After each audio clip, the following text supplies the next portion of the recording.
Hey John, Hey there, how are how's you?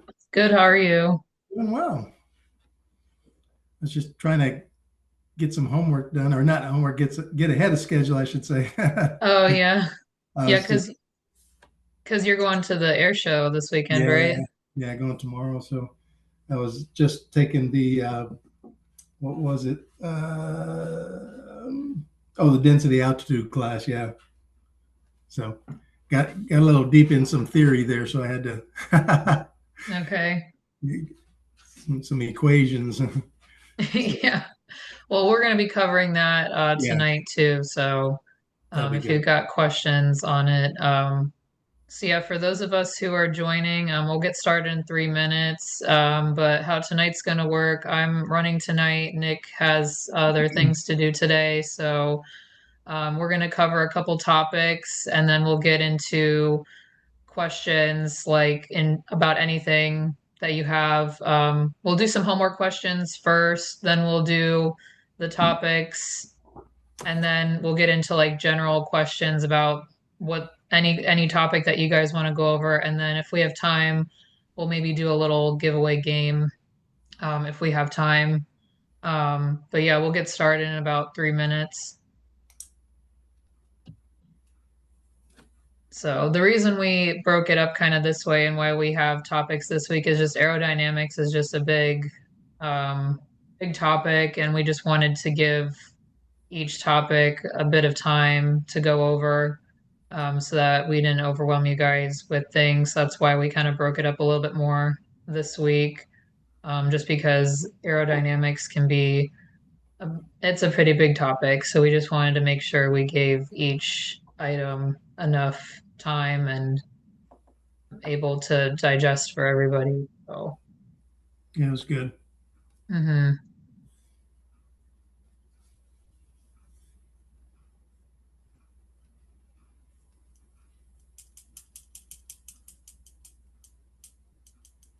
Man, the skies were super clear today. I was driving around looking at my jobs, and there's hmm not a cloud in the sky. I was like, man. Yeah. So the perfect flight weather. hmm Yeah, it was really nice today too. I'm bummed I didn't get to fly today, but I had a lot of other stuff to do. So, but it's supposed to thunderstorm tomorrow, so I'm not looking forward to that because I'm Uh, scheduled to fly all day and it's probably not going. So, oh wow. yeah,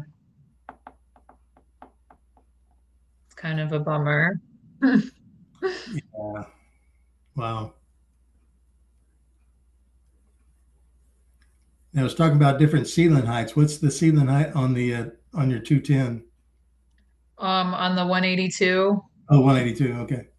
I believe it's 12,000 Oh, okay. Wow. or but like I wouldn't really fly it that high. Yeah. But we're supposed to go on a cross country Monday, so I think we'll probably fly around 9, 10,000. Yeah. Yeah. Nice. hmm Now, when you say Well, cross country, how many nautical miles are you looking at? more than 50. I haven't like looked at it total, but I believe it's like I think it's I know it's a 2 hour one way, 2 hour back, so it's at least 100 nautical miles. Oh, nice. So good cross country time. Burn some So fuel. yeah, that thing does burn fuel, so right. But I'm gonna go ahead and get started just so that we can kind of keep it all together and on time. Um, so Let's do it. is there any questions on the homework that we had due Wednesday before we get started with tonight's topics? No, ma'am. No, Okay, I thought it was okay. gotcha. If there's anyone else in the chat that wants to put in some questions, also feel free.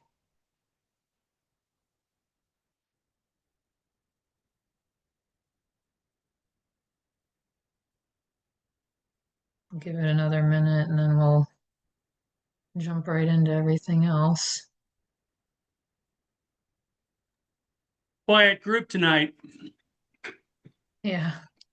I usually is a little bit quieter on Fridays. I think, people have stuff going on and, not everyone's able to make Fridays. So Sure.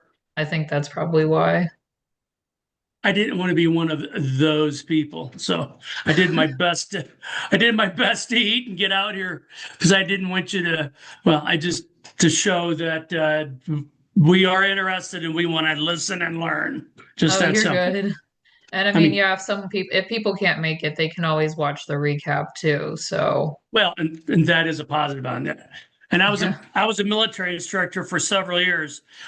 I understand there are certain times of the day that it's most difficult to teach. Yeah. One of the most is right after lunch, because right after lunch everybody's full and they're not. You only got them for fifth. Hopefully you can entertain them and keep them educated for 30 minutes plus. But after that, you've lost them. So Yeah.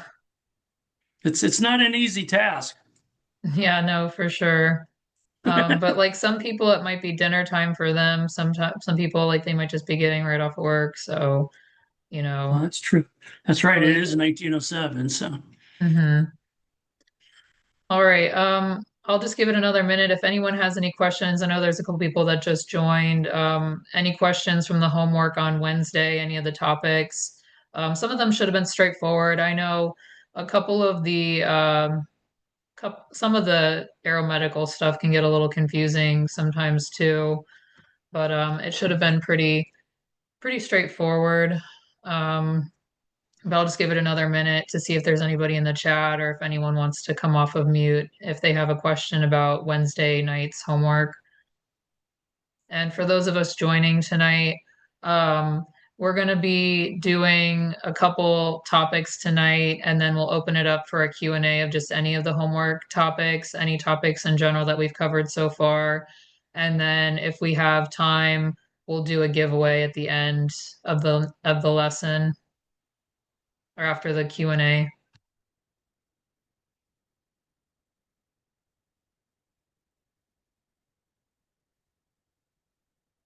Okay, well, if there's no questions, I'm going to move on just for time's sake.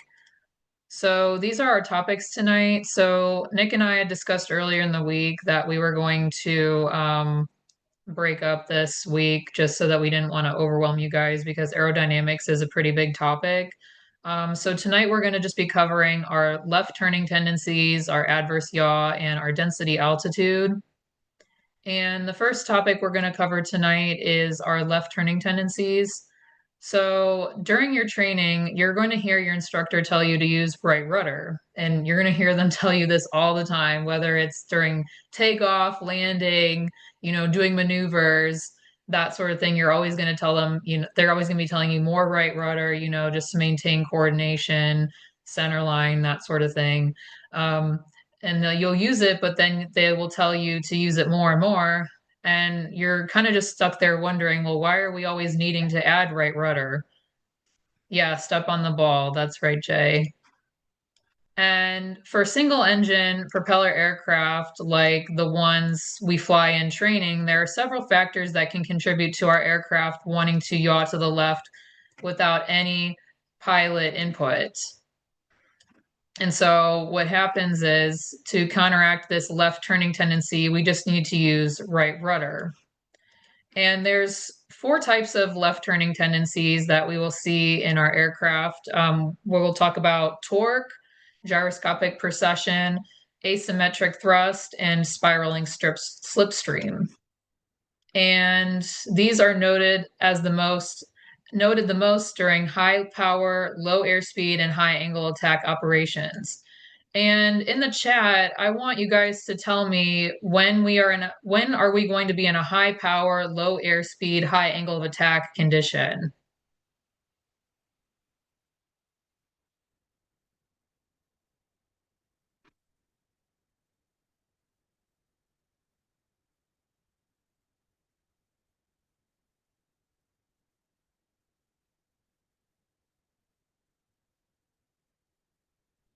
Yeah, so I got a couple takeoffs, climbing, slow flight. Yeah, all those are correct. So, the first topic, the first turning tendency we're going to talk about tonight is going to be torque.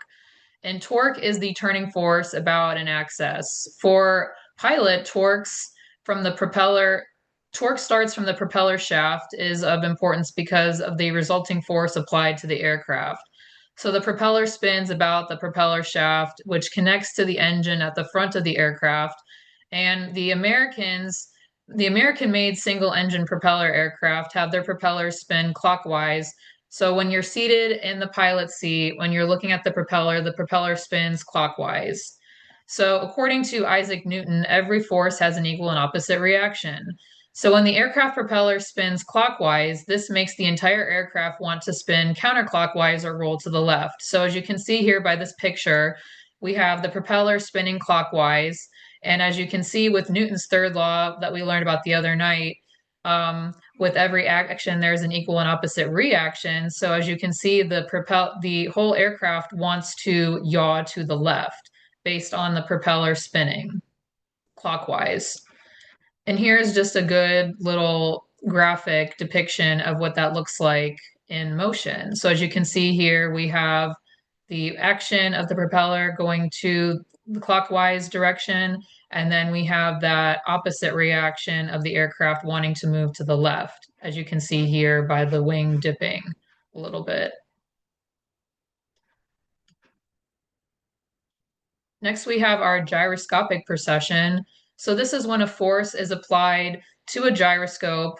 It's kind of similar to like our gyroscopic instruments we talked about earlier, but if you just apply a force to a gyroscope, any gyroscope, the force is going to be manifested 90 degrees ahead of where it was applied in the direction of rotation. So I like to think of this example, if you take a quarter, or it doesn't have to be a quarter, but anything like shaped like a quarter, and you spin it and you push it, it's going to want to be pushed in a 90-degree angle.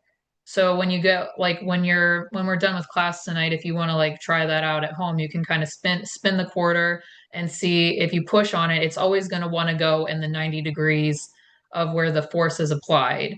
And the same thing can be thought of here with our propeller with gyroscopic procession. So a rotating aircraft propeller can be modeled as a gyroscope. So when a force is applied at the top of a rotating propeller from a pitch down moment, so just imagine a spinning gyroscope being gently pushed forward from someone's finger at the very top of it.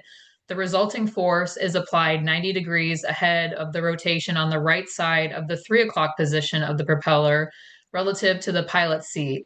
And this force on the right side of the propeller causes a yaw to the left.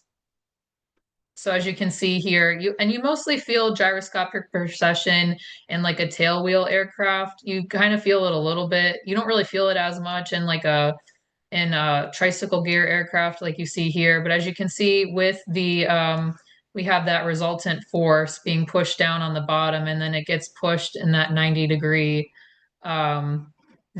angle. And this is kind of seen here a little bit better in this this GIF, but the largest manifestation of this force is found when taking off with a tailwheel aircraft, like I mentioned earlier. So during tailwheel aircraft takeoffs, pilots have to put forward pressure on the yoke to keep the nose down due to the naturally high angle of attack when all 3 wheels are on the ground. And this pitch forward causes the tail to rise, and this is the exact action that contributes to the gyroscopic precession force that contributes to the left turning tendencies.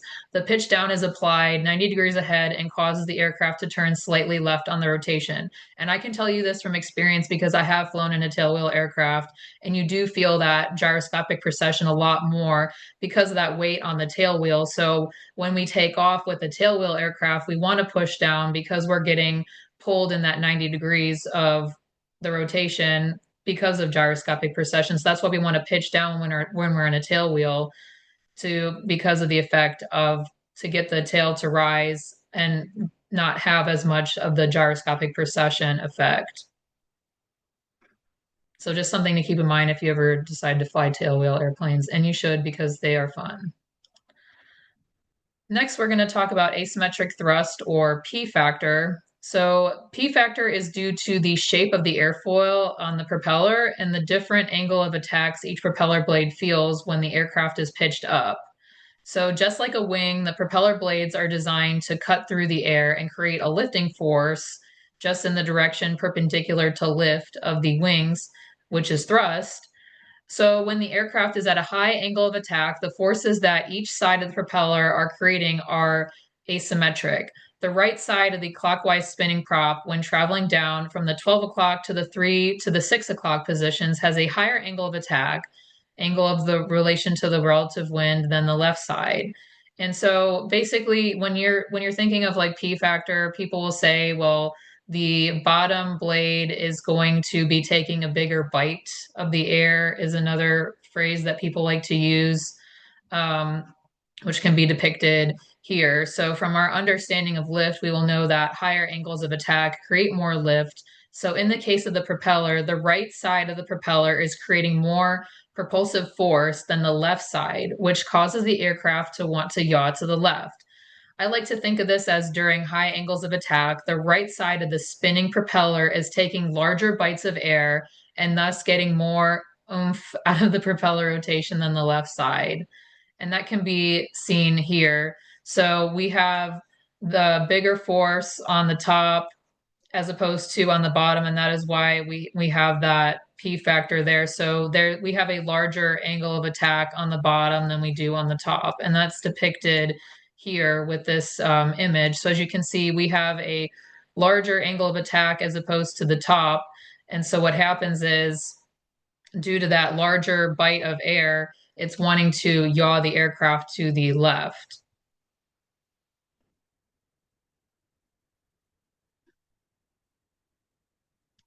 And then our last left turning tendency is our spiraling slipstream. So visualize a boat propeller in water and the trailing spirals of bubbles. The same is happening in the air. We just can't see it.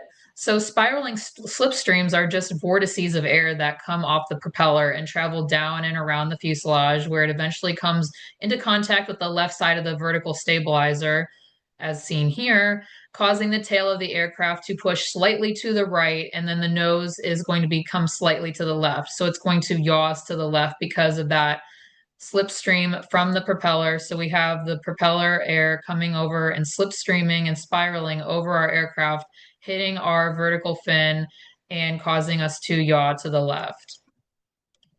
And this is just a graphical depiction of the slipstream. So as you can see here from this example, it spirals over and over the fuselage until it hits the vertical fin, and then it yaws us to the left.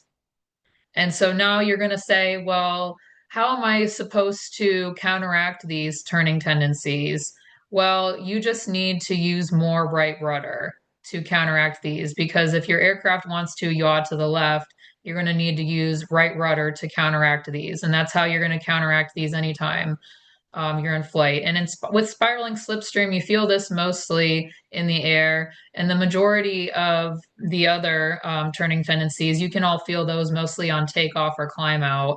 And so that's why it's so important when you're taking off and when you're climbing, you're staying coordinated and you're using right rudder to counteract the left turning tendencies from our aircraft. So is there any questions so far on turning tendencies? Okay. All right, so now I'm going to move on to adverse yaw. So this one is where we have an opposite yaw effect when you roll or bank an aircraft at a certain direction, and this is called adverse yaw. So as you can see here, when you roll the aircraft to the right, the left aileron goes down to create more lift, and the right aileron goes up to create less lift, causing the aircraft to roll to the right. More lift on the left wing, so the left wing goes up and the right wing goes down. And as you can see here, you need to remember that remember about induced drag. We have induced drag as a side effect of lift, and this is caused by the spiraling vortices that move off the wingtips and in the downward direction. So the more lift we have, the more induced drag we're going to have. So the less lift you have, the less induced drag you have. So in a banking turn, we get more lift on the one side but we will also get more induced drag and total drag on the other side. So as you can see here on the left wing here, we have more lift, but we're also creating more drag. And on the right side, we have less lift and less drag as we're rolling to the right. But the added effect of more drag on the left side of the aircraft causes the aircraft to want to yaw to the left when you're rolling to the right. The same is true if we were going the opposite direction. So as you can see, we're creating more lift, but we also have more drag on this left aileron, but we have less lift and less drag on our right aileron. And so with that less lift, it's causing us to want to yaw to the left. And some people kind of get confused because they kind of think, well, isn't this a left turning tendency? And it kind of is, but it's not, because it can still happen to the right. So that's why it's not considered a left turning tendency, because it'll still yaw to the, it doesn't matter. It's going to yaw to the left or the right, depending on where you're going. And so when you're turning when you're turning, we are going to feel our aircraft wanting to yaw towards the outside of the turn, and we will want to use our rudder to coordinate this and keep our yaw in line and coordinated during the turn. So just step out on the ball, and that's how you're going to correct adverse yaw. And a good way to kind of demonstrate this is when you start your flight training, go up in the airplane and have your instructor just start doing banking turns and not use rudder. And you will feel the adverse yaw effect, because you're not going to feel coordinated at all when you're doing these turns, because you're not using any rudder pressure. And so you could actually feel the nose wanting to pull you to the outside of the turn because of that adverse yaw. And obviously the only way to correct it is to step on the ball and like add the rudder pressure left or right, depending on where you're turning. But just have your instructor, when you get in the plane, demonstrate to you turns without rudder, and you will feel that adverse yaw effect. Is there any questions on adverse yaw?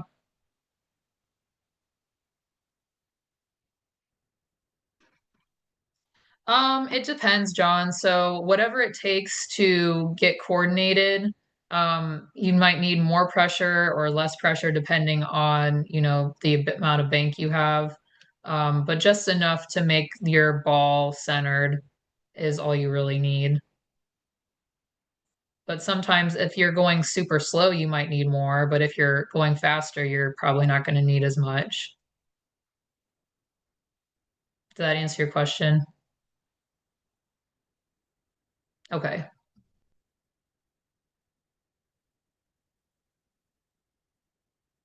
Yeah, you can still get adverse yaw to multi-engine too, Mark. I know we're not going to talk about multi-engine in this course because we're all single engine private pilot students, but yeah, you still feel adverse yaw in a multi-engine.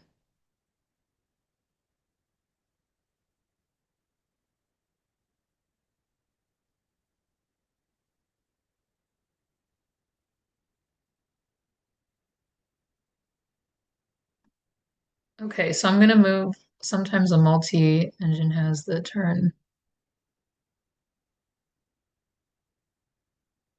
Yeah, they do that.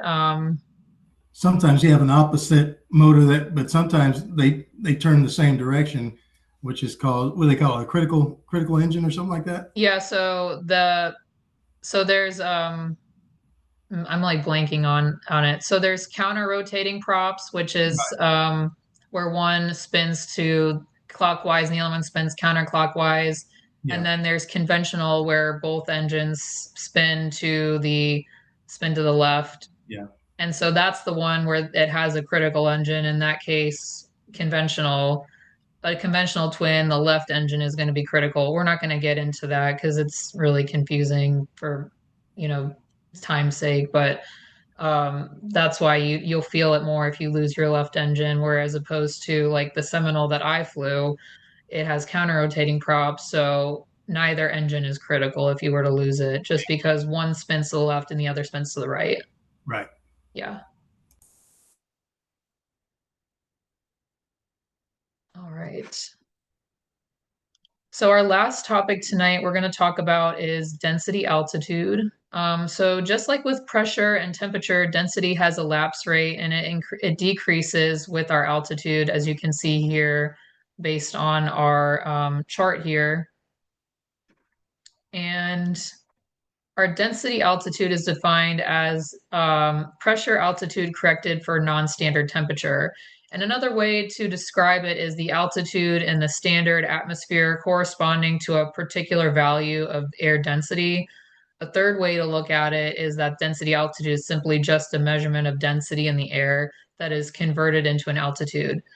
I think it would have best been an easier way and make a more sense for student pilots if we just measured density directly and said, hey, the density is low or high today, instead of then converting that to an altitude. We would usually associate that with density. And so we know from our lift equation that the density of air directly affects lift. So as the density goes up, lift goes up, and as density goes down, lift goes up, lift goes down.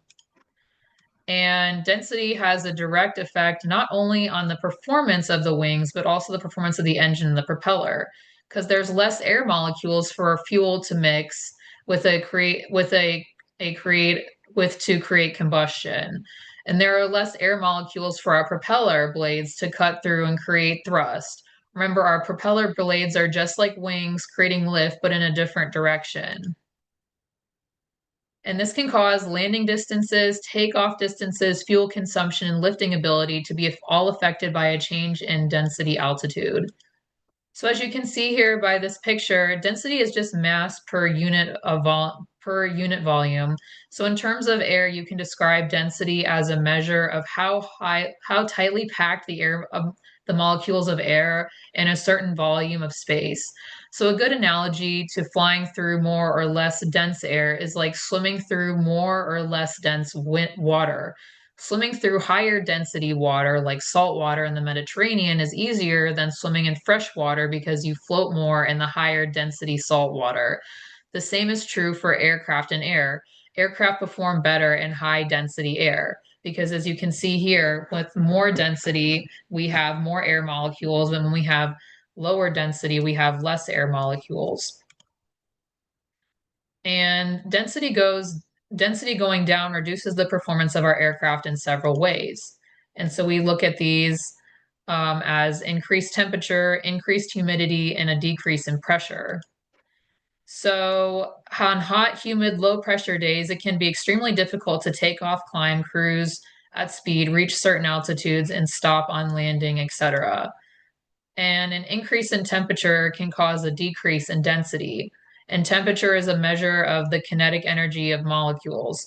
And molecules are less tightly packed, so less dense when they have more energy when there's higher temperatures. So as you can see, the hotter air, the molecules are moving around, but with colder air, the molecules are tightly packed together. So just think it's like if it's hot out, like you're trying to stay away from people because it's hot out. You don't want to be like near other people. But when it's cold, like you tightly pack together to stay warm. Like if you're in the cold, like Arctic, that's kind of what I like think of it as.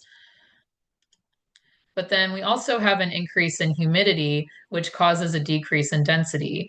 And air is mostly filled with nitrogen and oxygen and molecules. And humidity is just a measure of the amount of water vapor in a volume of air. When the air is humid, the water vapor replaces the space taken up by nitrogen and oxygen, but some water vapor has less mass.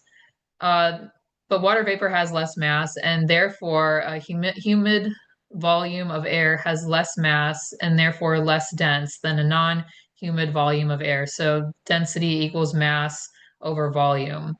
So as you can see here, when we have water vapor, it just takes up the space and saturates the air more than if we were to have, less humidity in the air.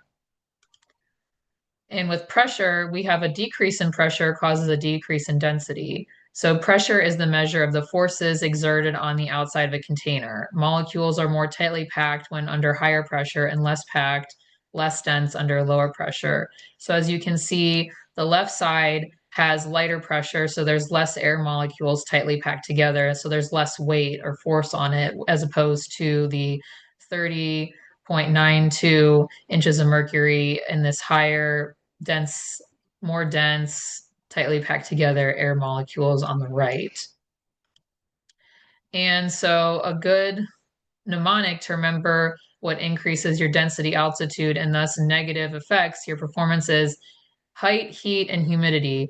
So with our high density altitude, that means the density of the air is lowered. So the density is making it feel like you're at a higher altitude. High density altitude or low density can be caused by high altitude, high temperatures, low pressure, and high humidity. And low density altitude means the density of the air is raised. So the density is making it feel like a low altitude. So low density altitude, which is high density, can be caused by low altitude, low temperatures, high pressure, and low humidity. And with high density altitude or just low density, that decreases our aircraft performance in engine combustion, propeller efficiency, and wing lift capability. But with low density altitude or high density, we have an increase in aircraft performance in engine combustion, propeller efficiency, and wing lift capabilities. So now we're going to get into a couple of examples here. So this is going to be like on the written, like when we have the table calculating our density altitude. We're just going to run through a couple of these examples really quick to show a couple different scenarios that we have. So to show like how we would calculate density altitude, like on the written exam, we're going to look at the following scenarios: attempting to take off from a runway that is 2,000 feet long. So we're going to start with our first scenario here, which we're going to have an elevation of 1,500 feet MSL, a pressure of 30 degrees, 30 inches of mercury, and a temperature of 45 degrees Fahrenheit. So what we would do first is we would come to the table here and we would find our altimeter setting, which was 30, 30. So that's going to give us a pressure altitude of negative 73. And then we are also going to, I'm going to bring up the figure here. So we have our elevation of 1,500, our pressure of 30 inches, and our altimeter correction of negative 73. And so to find our pressure altitude, we're going to take 1,500 and add it to negative 73, and that's going to give us 1,427. So then once I found my pressure altitude, I'm going to come to my chart here, which has our outside air temperature on the bottom, and then the side here is going to be our pressure altitude. And remember from our scenario earlier, it said that we had a temperature of 45 degrees. So I'm going to come and find 1427, and I'm going to find 45 degrees. So this is our pressure altitude in feet. So I'm going to come in on my temperature side and I'm going to find my 45 degree point, which is somewhere between 40 and 50 here. So right where this red line is. And I'm going to come all the way up to about 1427, which is roughly right about here. And I'm going to draw a line straight over because this side's going to give me my density altitude. And so for this example, our density altitude is going to be roughly 1,000 feet.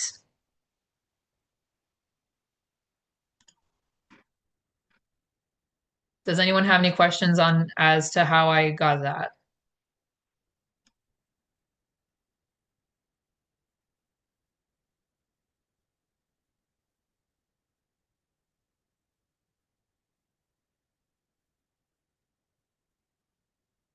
Okay, so now I'm going to have you guys do the same thing. Yeah, we're going to do we're going to practice a few more. So now I'm going to have you guys practice scenario 2. So get a pen and paper out and like write some of this stuff down. And I'll put it in the chat. So we have an elevation of 4,500 MSL. So elevation 4,500 MSL. And then we have a pressure of 30. So we're keeping it the same, 30 inches of mercury. And then we have a temperature of 45 degrees. So we're keeping that the same. And so now I'm going to have you guys, I'm going to go back to the chart here.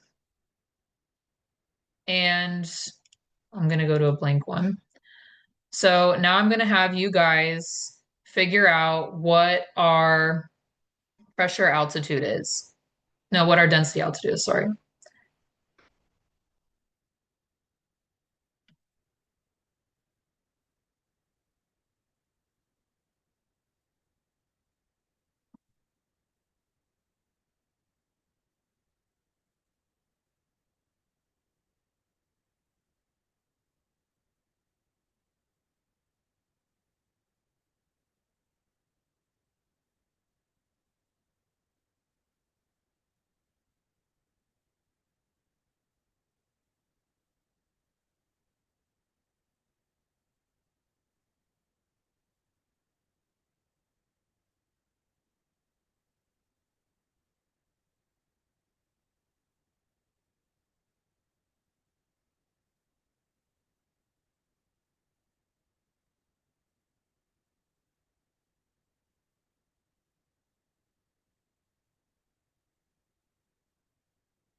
So I got one for about 4,500.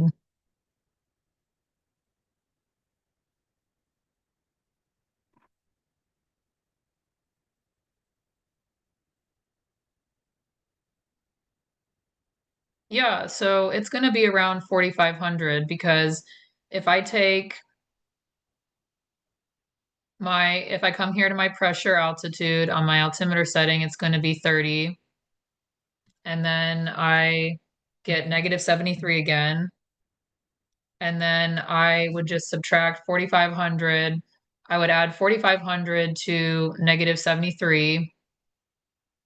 And then I would come over here, find my 45 degrees, go all the way up to about 4,500 here, and then come over. So it's around 4,500, 4460, but it's about 4,500. So the FAA, when they're looking for these, they'll give you like three options, and they're going to be roughly around the same. They might be a little bit more skewed, but they're just sorry, John.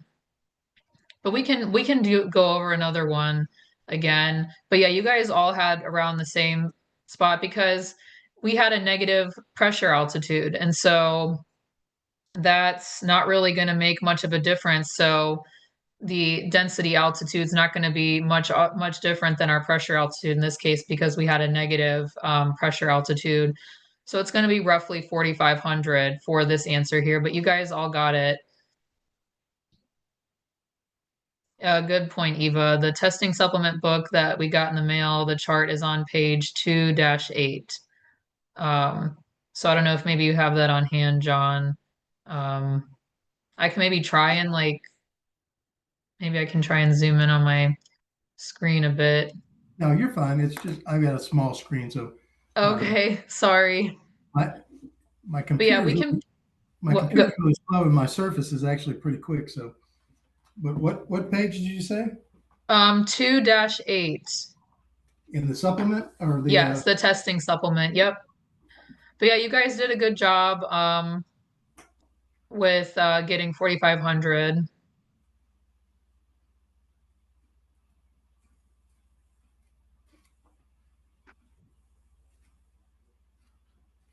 And I'm gonna go back and we can go through another one too, just for practice. So we'll go through scenario 3 here at the bottom. So we're going to have, again, a field elevation, and we'll do this one together. We can like fill it out together. Not going to have you guys work on it again unless you guys want to take a stab at it again and see if you guys can figure it out. But we're going to have an elevation of 4,500, so keeping things the same elevation wise. We're going to have another pressure of 30 inches of mercury, and we're going to have a temperature this time of 85 degrees Fahrenheit. So we're going to work on this one together. So I'm going to come over here to 30 inches. I'm going to see that that's negative 73 again. So I would take 4,500 and add that to negative 73. My stupid phone calculator, I don't know why, like, will not let me do negatives. So if someone wants to put in what 4,500 minus plus negative 73 is, because my phone is like not doing it. Yep, 4427. Let's see.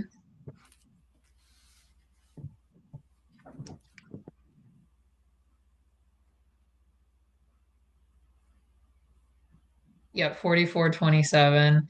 And so then you would take the 4427, and then I would come down here to my numbers in Fahrenheit. And so we said it was 85 degrees Fahrenheit. So I'm going to come here to the middle, and I'm going to go up to about 44, roughly 4427 on here. So kind of somewhere in between the four. I know the lines get a little confusing because it's kind of like hard to see, but you're going to come here in the middle. Let me use my pen because that looks. So we're going to come here in the middle. Well, that one's blue. I don't want that. We'll use a fun color. I'll erase this because I didn't like that it was the same. So I'm going to come all the way up to roughly in between 45 and 45, between 4,000 and 5,000. So I'm going to be up in. And then I'm just going to draw a straight line across. And you get roughly about 7,000 for this one. So it's right around 7,000 for this one. Is there any questions as to how we got this? I know sometimes like when you're looking at it like on the computer, like that's why it's really good on the written. You have the testing supplement. So you can and you can draw on it with a pencil. And it's kind of funny because you'll actually see like marks sometimes of like people like drawing on it. Usually the testing center does the best they can to get rid of them, but you can kind of see people drawing on it. So, but yeah, it's about 7,000 roughly. So the FA is like not looking, it's going to be around that number. So as long as like you get to around this number when you're drawing your lines, it's not like exact, like they're looking for, this roughly. So about that. And so whatever answer on the written gets you to this 7,000, like that's what they're looking for. So if it says like, if your only option is 7,050, well, that would be your answer, especially if there's like, if the other choices were like 4,000 or 10,000. Well, in this answer, 7,050 would be the correct answer. Jay, what are you confused about with the process?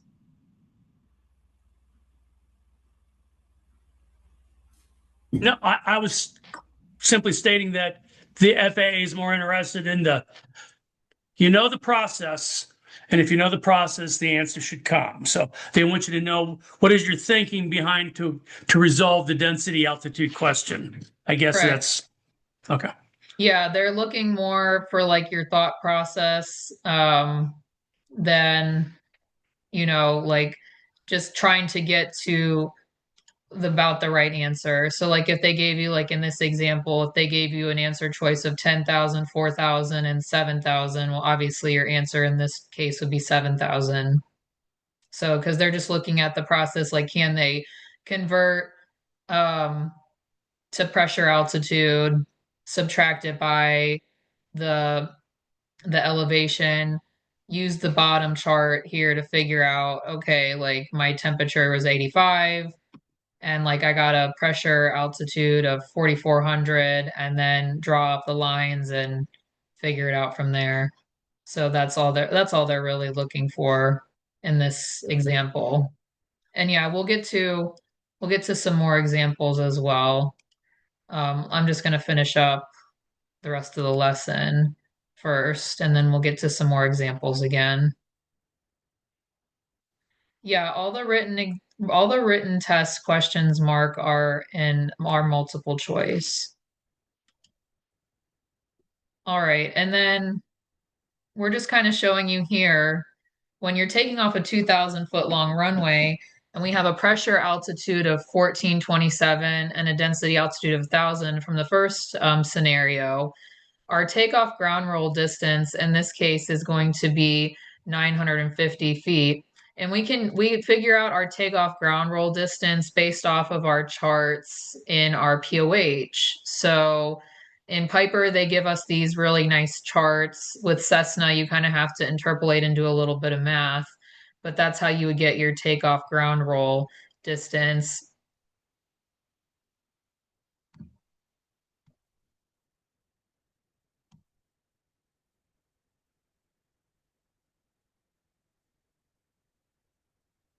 And then these were just kind of some how these were some more answers from earlier from our scenarios. And so then with our second scenario here, if we had a pressure altitude of 4,427 and a density altitude of 4,500, our takeoff roll is now going to have essentially doubled of our density altitude. But it's going to be about the same. So it'd be about the same as if we were taking off because our density altitude's not that much in this scenario off from our pressure altitude.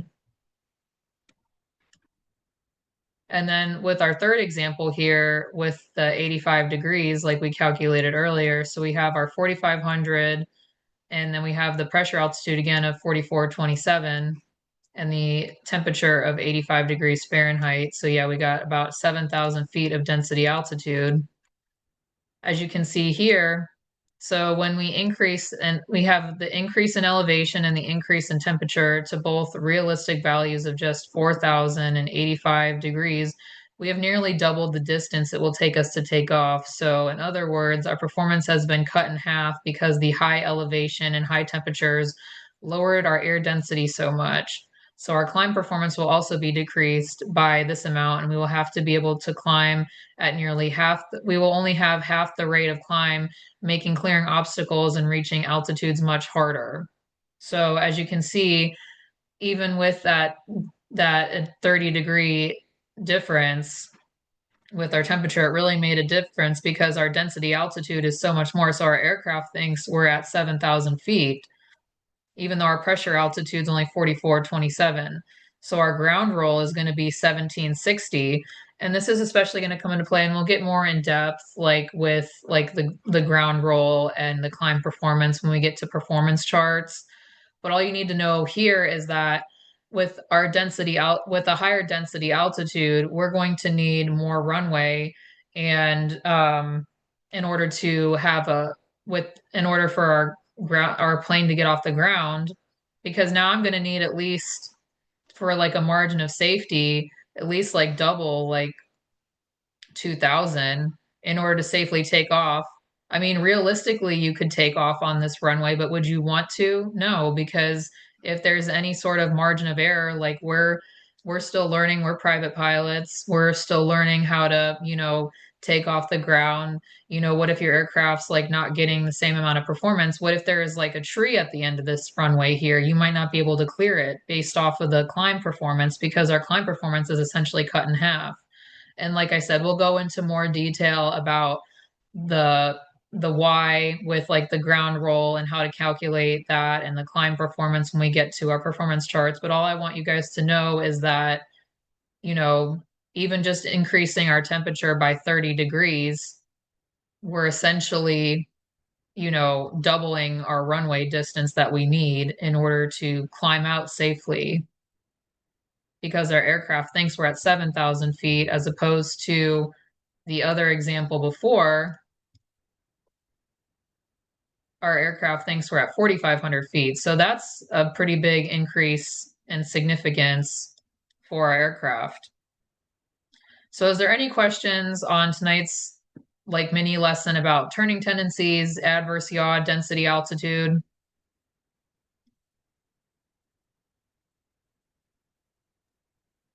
But I guess a takeaway back to density altitude is if you're flying in the southeast, it's another typical hot July summer. You're getting off the field at it's in the 80s. You're going to go to X airfield. It's an hour away, but the temperature is going to climb 15, 20 degrees. One should really consider what the someone's at the door. One should really consider what the length of the runways are before you start going out playing around to make sure you have plenty of runway to get off of a targeted runway you're getting to, right? Is that what I'm hearing? Yeah, so I mean, in that situation, if your runway, so what I'm gathering at is if your destination is going to have a higher temperature than where you started, yeah, that takes into consideration of like your pre-flight planning and calculating your landing roll, Okay, right. because you might need, you know, more runway than you anticipated, especially if there's such a big temperature change. So you Okay. just need to make sure you take that into consideration when you're pre-flight planning and doing your landing calculations. And we'll go over all of this when we talk about performance as well. Talk with takeoff and landing performance and climb and cruise and all that, and like Again, fuel burn. again, So that's part of do your yeah, homework before you take off. Thank you. yeah, that's what pre-flight planning is all about. It's essentially like doing your homework before getting to the airport. Um, you can do it. I like to do it a couple hours before my flight to get kind of like an accurate representation um, of what the weather's going to be like.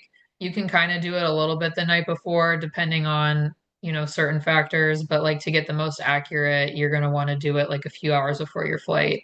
And yes, Darren, it does affect your landing performance, as we just mentioned with Jay's question. So that's why, it's so important that you do your pre-flight planning and you do your takeoff and landing calculations and your climb out and descent calculations before your flights to make sure that you have enough runway to land on. And like I said, we'll get more in depth about the performance charts and all that when we cover performance.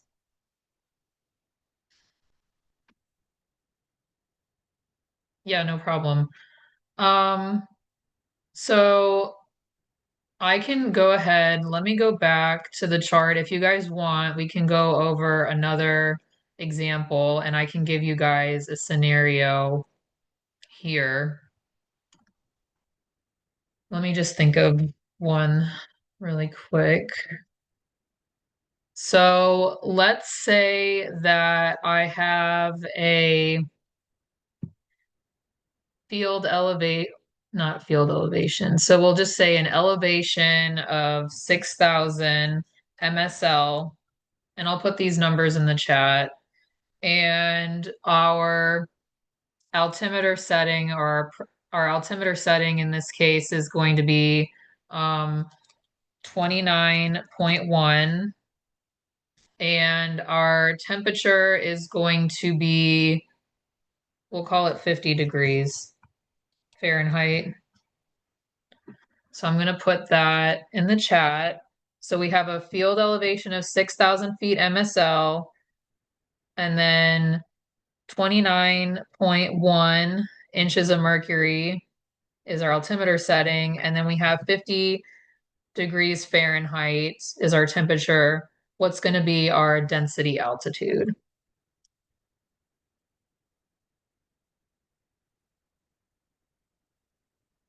And just put your answers in the chat when you guys are done.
We got a couple answers so far. I'll give it another minute and then I'll go ahead and explain.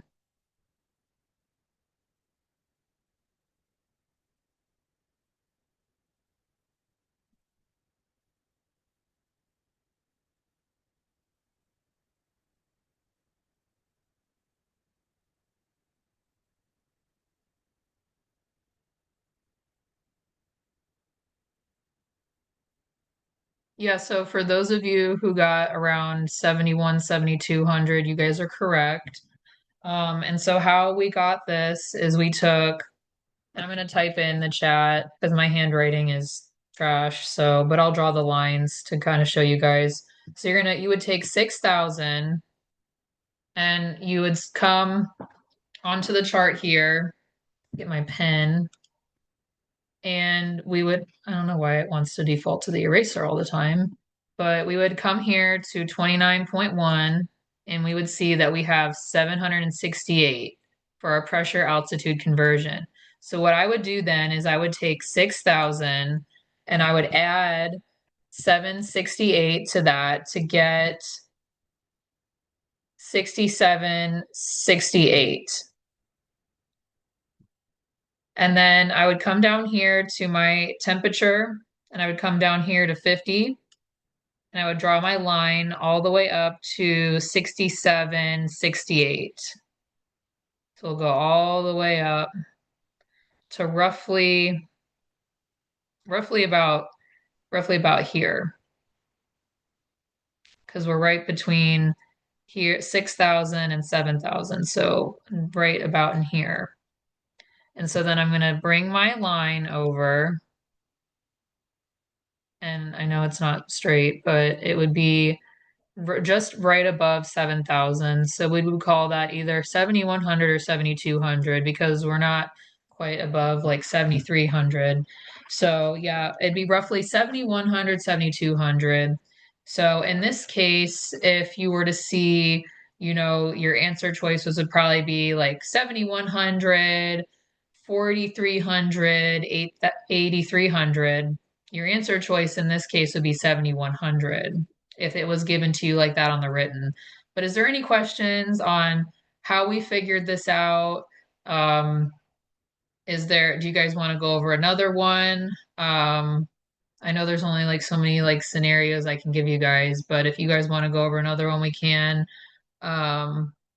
before we take a break. Yeah, we can do one more. So let me erase all this. But I'm really proud of you guys because really proud of you guys for getting that one. Okay, let me think of another one.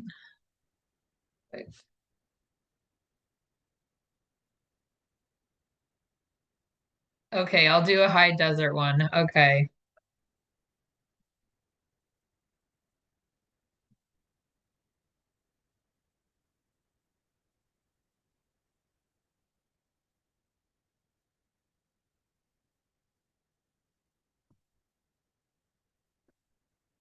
Okay. Oh, that's cool, Darren.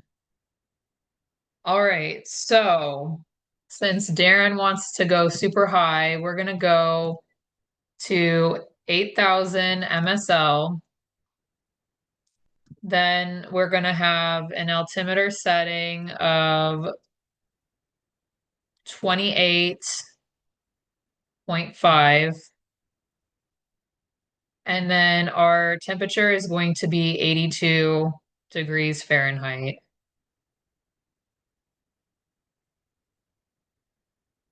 Hopefully that's high enough for you, Darren.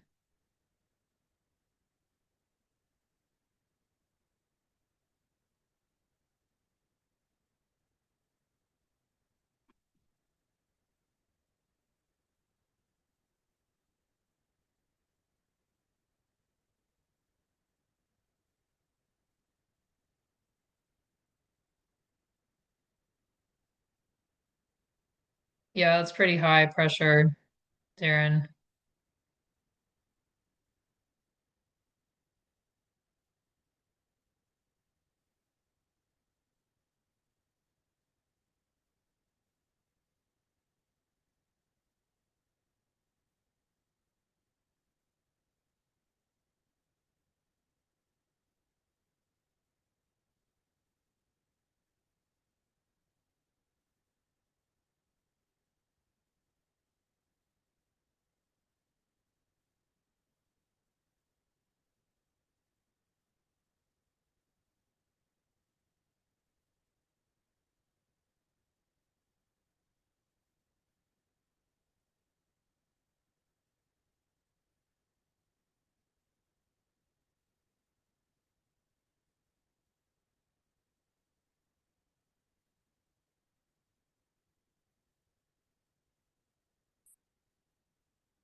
All right, so we'll go over this one really quick.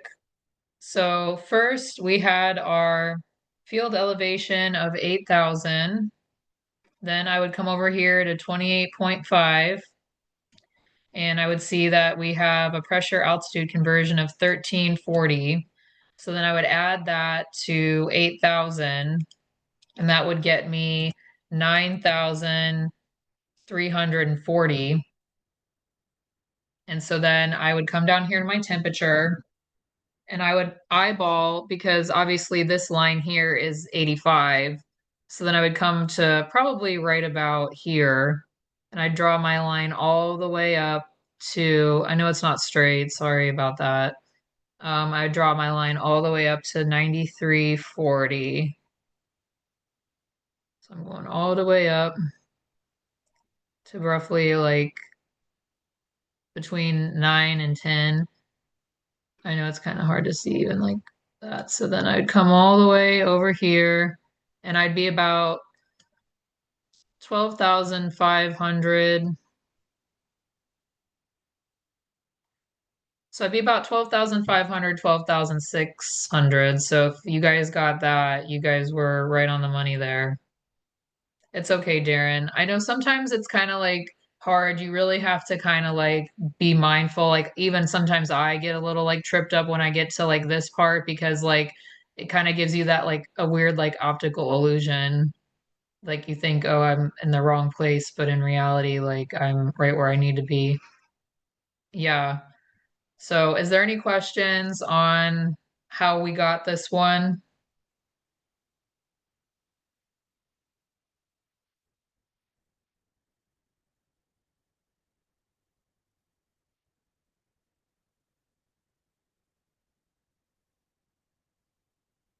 Okay, well, I think it is time for a water break, like Jay was saying. So, okay, you got it.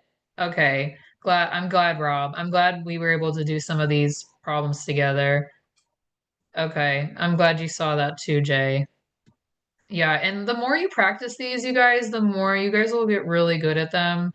And when you go to take your written, you'll be like, man, these are so good and easy.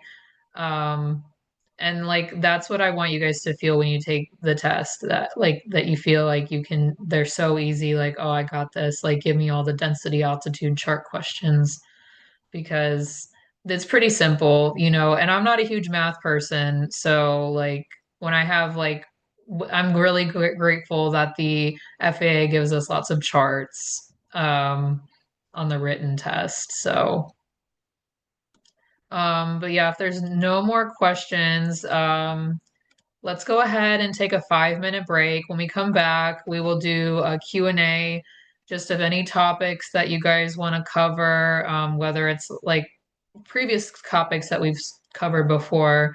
So come prepared with some questions. Um, but if not, like if there's not a ton of questions, then I'll just go ahead and we can play our game for tonight and do a little giveaway. But it's 8:02, so 5:02 Pacific. So let's come back at 8:07. So 5:07.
All right. Hopefully everyone had a good break.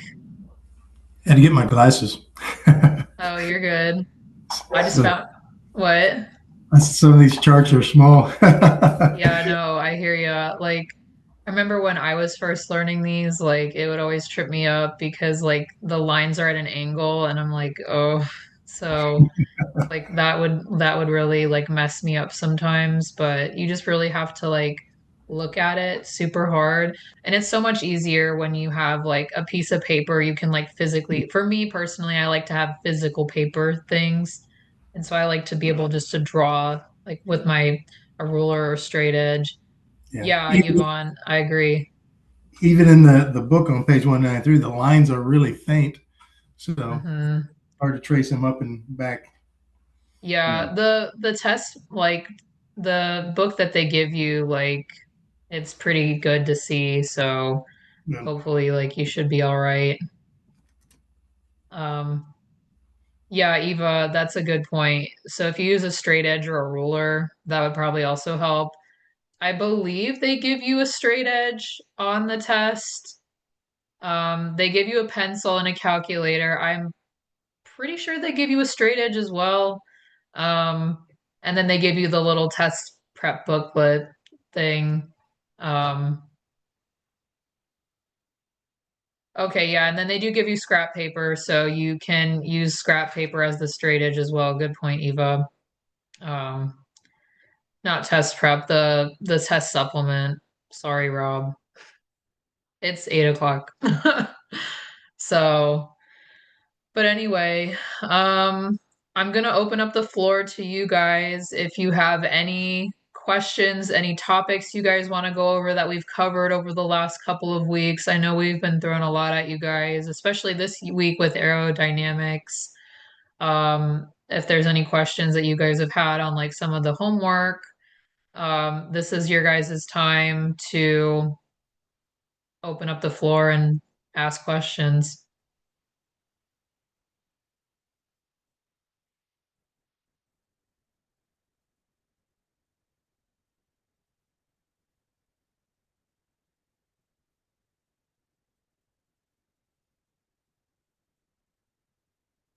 Heads up and heads down. It's that spatial distortion. When Oh, you, spatial disorientation. yeah, thank you. Okay, so what about it? Um, the feeling of when you're climbing, that's one of the test questions I got wrong. Was it when you're in the extreme climb and all of a sudden you level out and you're not sure if you're leveled out or if you have to pitch down or pitch up more? That's a little confusing for me to understand. Okay, was it under the spatial disorientation lesson? It was. Okay, Yeah, let me with see the if I can pull it up. and the, Oh, go ahead. I think you cut out a bit. does it with spatial distortion along with the three vision, um, kinetics, something else. One with the vision, one with the hearing, and one with the feeling with your joints, your muscles, things along those lines. Okay, let me pull up the test and see which one it is.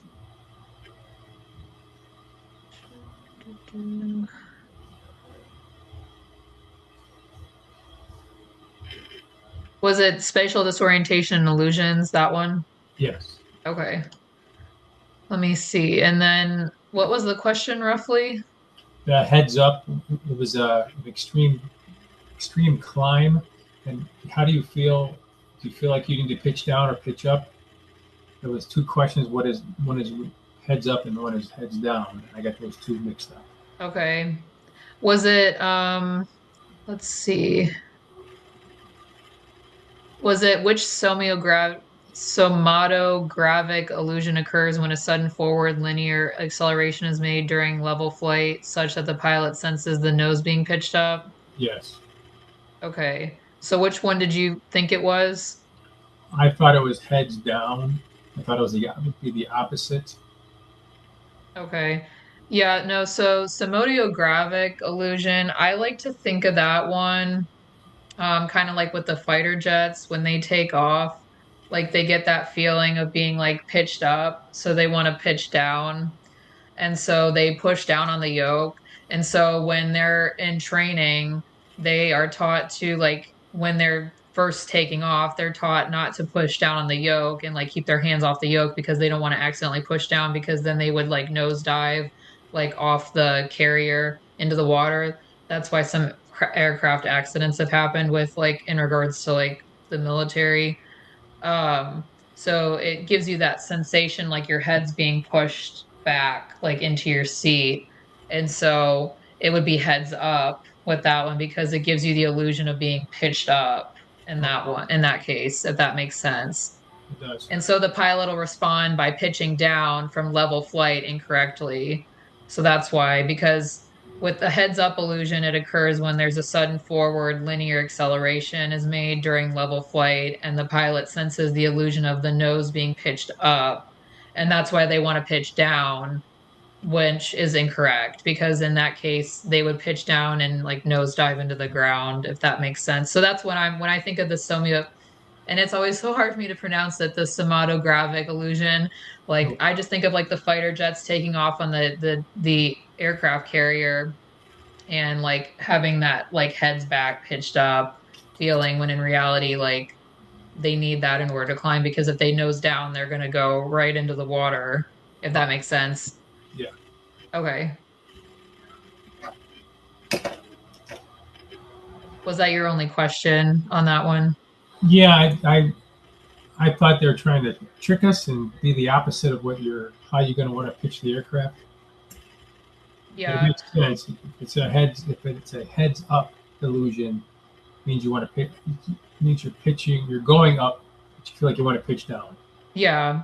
So it's kind of like it feels like you're pitching up, but like in reality, like if you were to pitch down, like you're gonna be nose diving into the ground. Okay. And an opposite example of that would be you're coming from a higher altitude to a lower altitude, and you feel like you need to pitch up because that's the heads down. Yeah, kind Really? of. Yeah, so that makes, yeah, that would be the heads down one. Um, I don't really think like I forget which one that one is, but that one, yeah, that would be it, like from going up and down like that motion. So that's why it's always like good, like when you're flying, like you want to make sure you maintain like your outside visual references and stuff. Especially like with the leans and stuff and like the graveyard spiral and spin and all that. Like that commonly happens like if you get into like inadvertent inadvertent flying into instrument conditions. Right. And so like they'll become like disoriented like in the clouds and they'll like steepen the spirals and stuff because they don't like have visual references to the surface. And that's why it's like when you get into situations like that, you just trust your instruments because you can't just fly by the seat of your pants if you get into like instrument conditions. Right. Yeah. Thank you. Yeah. I think talking about stall speed calculations is a good idea too, Eva. Yeah, that's a good idea too, Eva. Let's see. Would you mind going over calculating the load factor with stall speed calculations? Yeah, let me see if we can. What is stall speed during? Was this one of the written questions like from the homework, Eva? Okay. All right. Which lesson was it under? I just want to make sure I pull up the right one. Probably load factor. Is this a square root calculation? Yeah, I'm pretty sure it's that what we talked about the other night.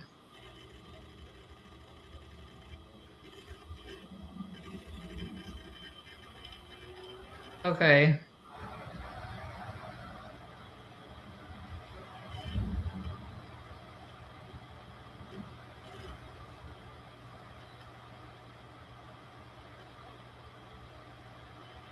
It would probably be in stalls then.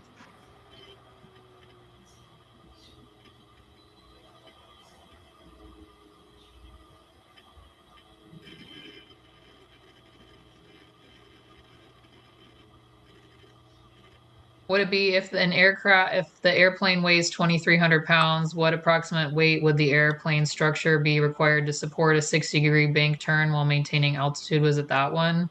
It's in that group of test questions. Okay. Yeah. All right, so let me, There's a total of 3 questions like that on the test. all right, let me pull up let me see if I can pull up the chart really quick.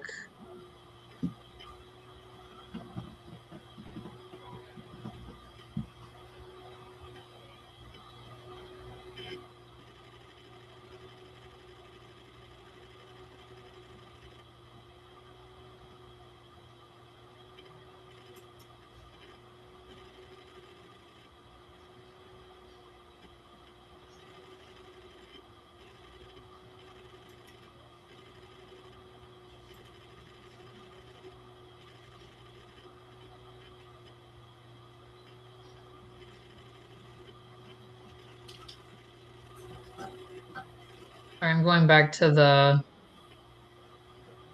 PowerPoint with the chart.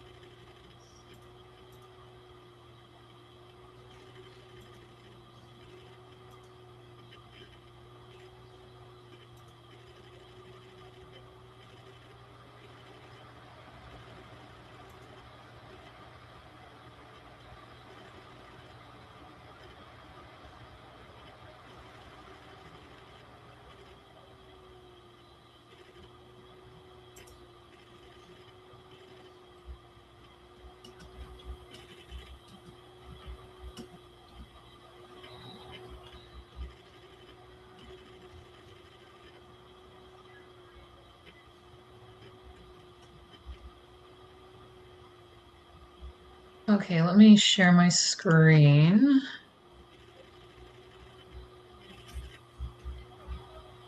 Can everyone see my screen? Yep. Okay, ignore the question there at the bottom.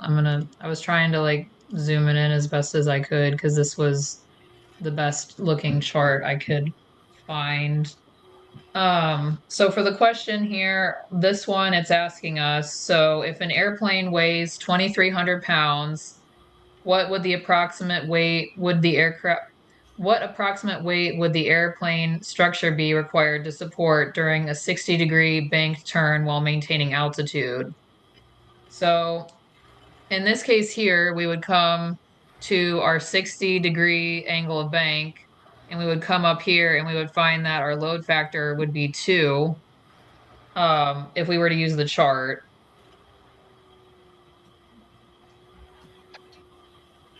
So with the aircraft weighing 2,300 pounds, we would just take that 2,300 pounds and we would multiply it by 2 to get 4,600. And so the answer for this question would be 4,600.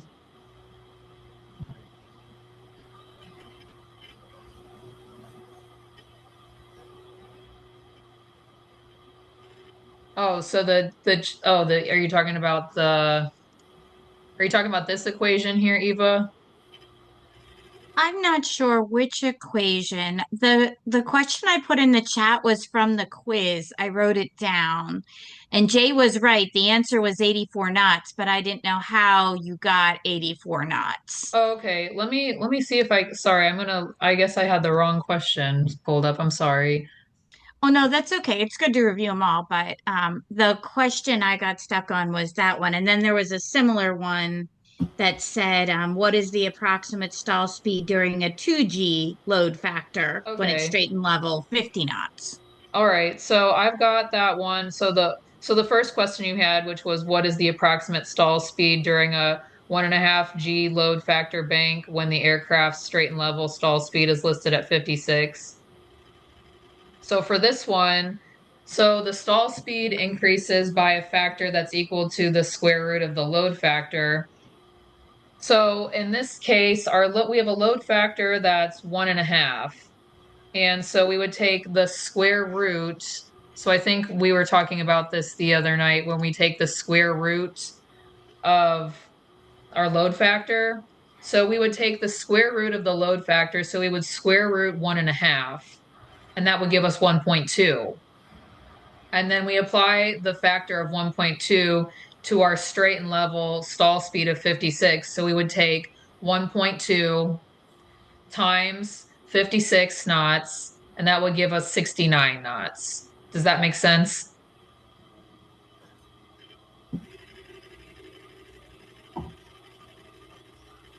Yeah, let me just look here. It said the correct answer is 69. Okay. Yeah. Okay, And thank you. yeah, and then let me look at the other one too, really quick. So that one was, what is the approximate stall speed during a 2G load factor bank when the aircraft's straight and level stall speed is listed at 50 knots? So that one, we would come back down and do the same thing again. So we would take the square root of 2. So if you get any of these problems like this where it comes up and it's like, what is the stall speed? If it asks you what the stall speed is during a, like whatever the G load is, you would take the square root of the load factor and you would multiply it by whatever the straight and level stall speed is. So in this case, it's a 2G load factor bank, and our straight and level stall speed is 50 knots. So we would take the square root of 2, which in this case is 1.41. We would take that 1.41, we would multiply that by 50, and we would get 71 in this case. Does that make sense?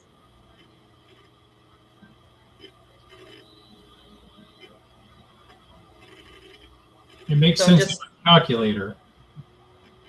I'm sorry. Makes sense on my when I do it on my calculator. That makes sense now.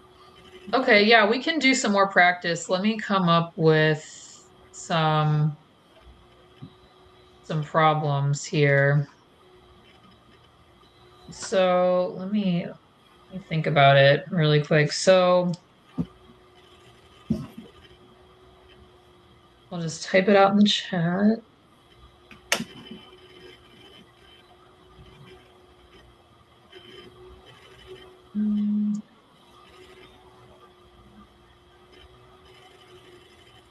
Okay, so for this one, let's say I had two G's. Sorry, my handwriting's kind of crappy, but so we have 2 G's, and let's say that our straight and level stall speed is 60 knots. So what would be my approximate stall speed in a 2G turn with a straight and level stall speed of 60 knots?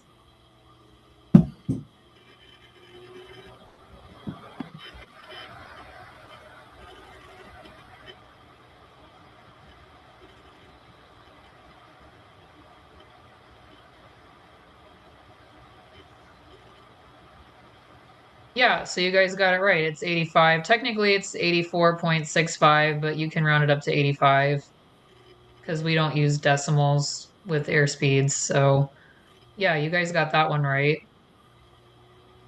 You guys want to practice another one too? So anytime there's a question that has a G factor in it, it's a square root of that number. 1.4, 1.5, 2 Gs, 3 Gs. It's all the square root. So if you get like a question where it says, what is the approximate stall speed during a 2G load factor bank? So it's like if they're asking you for the stall speed in a with whatever the load factor is, and they give you the straight and level stall speed like that, that's when you apply the square root. Okay. Okay. If they're asking you, well, what is my load factor? 9 times out of 10, they're gonna give you, sorry, my pencil's like still on. Let me turn that off. So if I get this chart and they're asking me what's my load factor, well, then you would come over here, like, and let's say they give you like, I'm looking for my bank angle's 30, what's my load factor, you would just come to the chart on your bank angle here and you would come up and you would approximate about 1.154 for your bank angle. So, but you would only use that square root calculation if you're asked to do the approximate stall speed and then whatever your load factor is and then whatever the straight and level stall speed is, if that makes sense.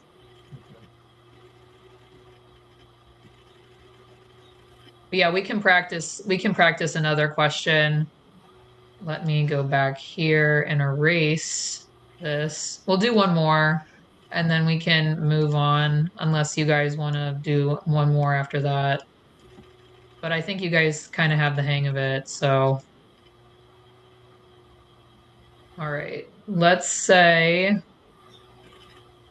I have 1.5 Gs and I have a straight and level stall speed of 45. What is my stall speed in this turn?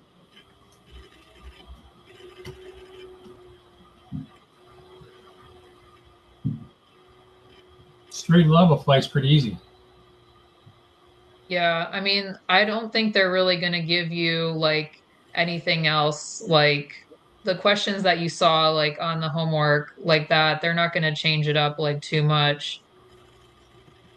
Because we had like they would only ask you the stall speed during that bank and they'll give you the straight and level stall speed, but they won't ask you for like, a climb or a descent like stall speed. Like they just basically want you to take the square root of your turn and then multiply it by the straight and level stall speed to get your stall speed in a bank. That's what they're getting at because you're basically calculating if you were in a bank. But it's the FAA, like they're not going to make the math like super hard for you guys. Will the calculator that they let us use during the test have a square root button? Yeah, they will. It'll have the square root button on it. Okay. Yeah. I think I have like it kind of reminds me of my little red calculator that I had when I was like in high school, middle school, but it's a very basic like scientific calculator. They're not going to give you like the big fancy scientific calculators like I had to use when I was in like algebra and calculus, but they'll give you like a basic one. Was Yeah, that and you guys got this one too. So good job. But Eva, does that answer your question? Do you feel like you need to practice more of them or um okay, good. All right. I'm gonna now like is there any other questions you guys want to go over tonight? Topics wise from any of the other homeworks?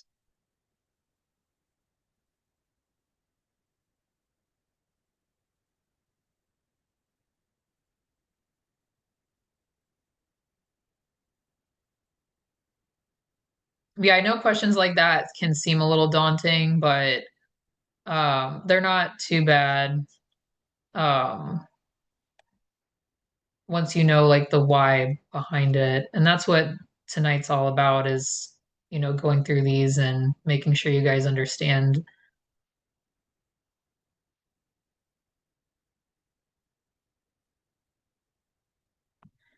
Okay, well, there's no more questions. We can play a little game and we can do a little giveaway since we have time. So just give me a second here and I'm going to type everyone's name in.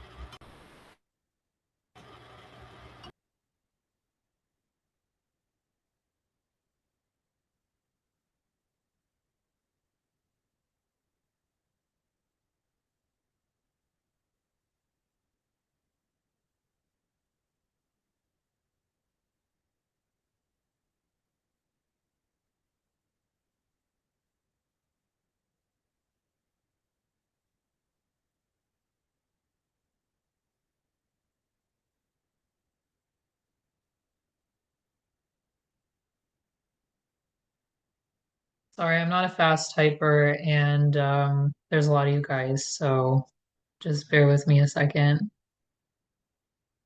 Yeah, good job on Jeopardy last time too, Eva. We're not playing Jeopardy again tonight. We're doing something a little different.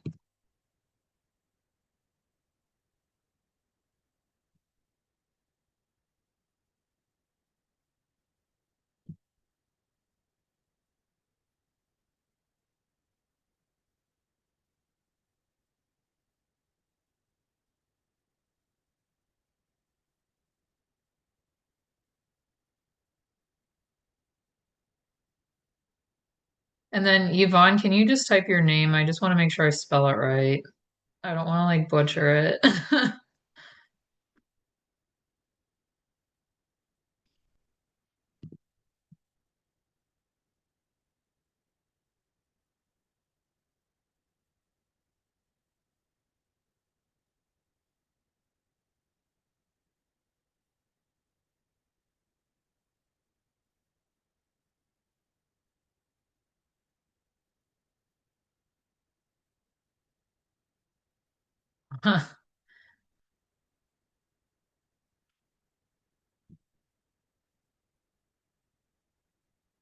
Okay, I think I got it.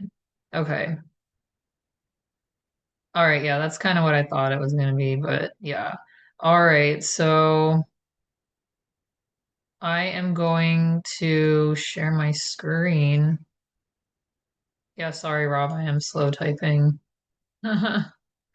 Okay, so I figured tonight we would play Spin the Wheel.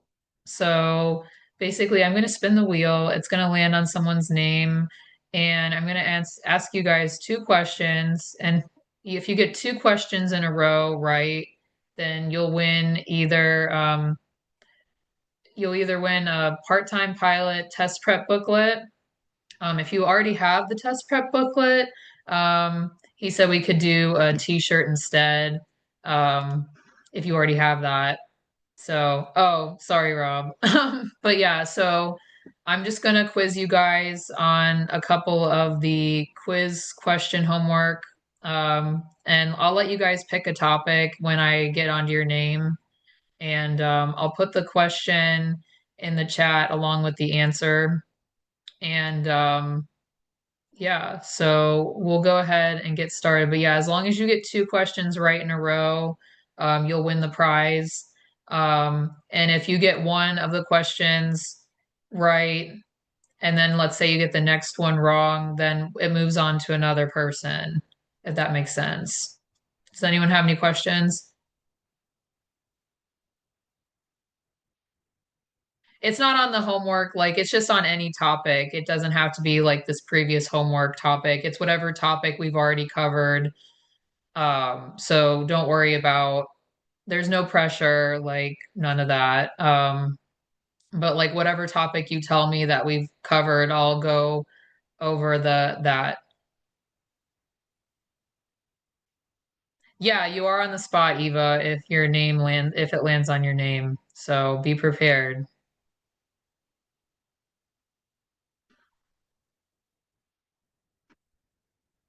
All right, so I'm gonna go ahead and get started.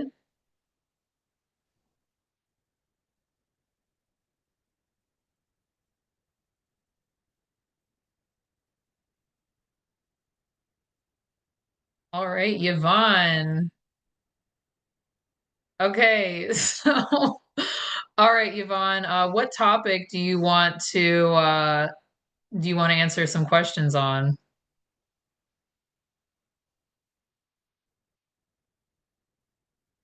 Okay, I'll choose. All right.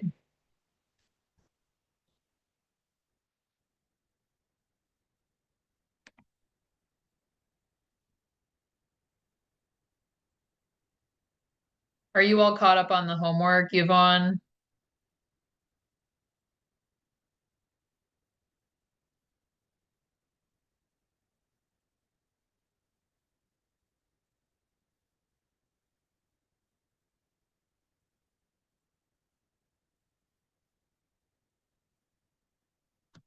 Okay. All right. So I'll throw it back to airspace.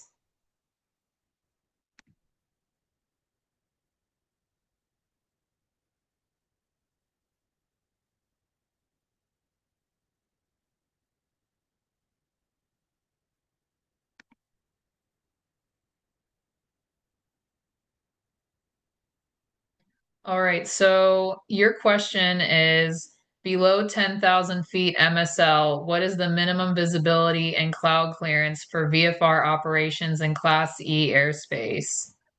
So I'll type it in the chat too.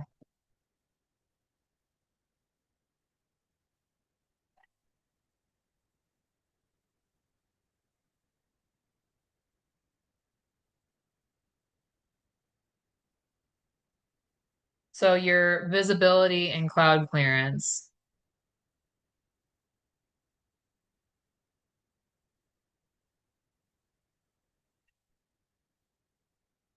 So what would your minimum visibility and cloud clearance for VFR operations in Class Echo below 10,000 be?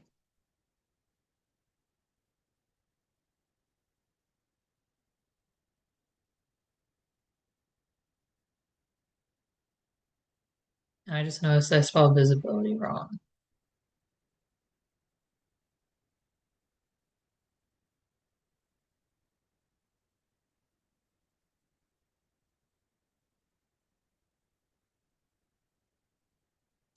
You were close. So it's 3 statute miles visibility. It's 1,000 feet below, 1,000 feet above, 500 feet below, and 2,000 horizontal.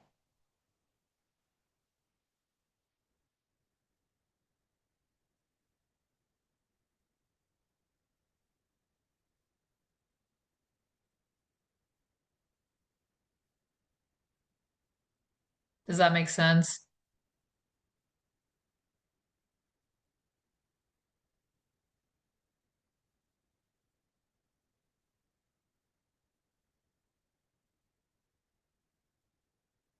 Oh, okay. Okay, yeah, no, that's okay, so you're good. Yeah, that's why I kind of figured I just wanted to do it. So I'll give it to you because you got most of it. So we'll give you another one here. All right, so keeping with the same reference with Class Echo Airspace. So if Class Echo Airspace starts at 700 feet AGL, what airspace is below that?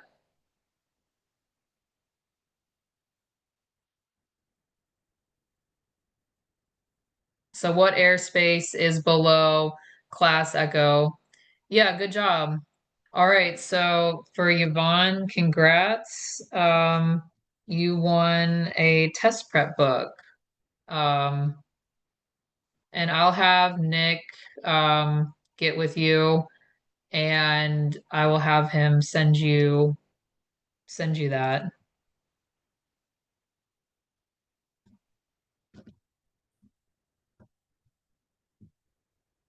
All right. So we're gonna spin again. Oh wait, I need to take your name off now.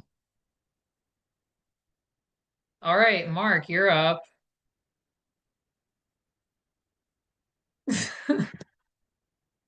It's so dramatic when it like lands on someone.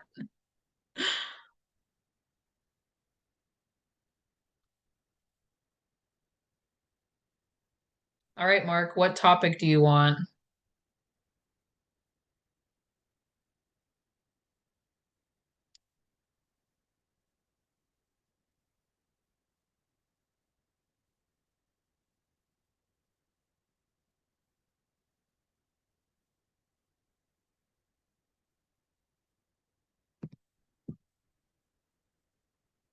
Are you still there, Mark?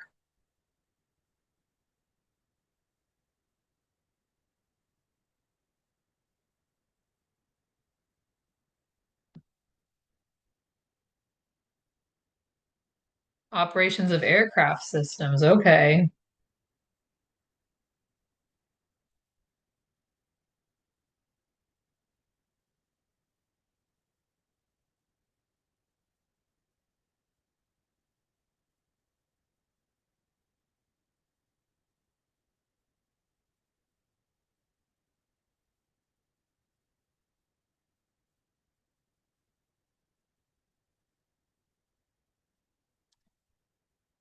Yeah, no, I agree.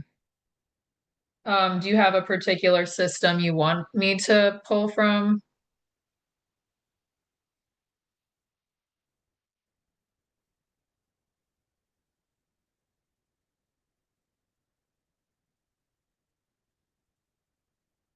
Okay.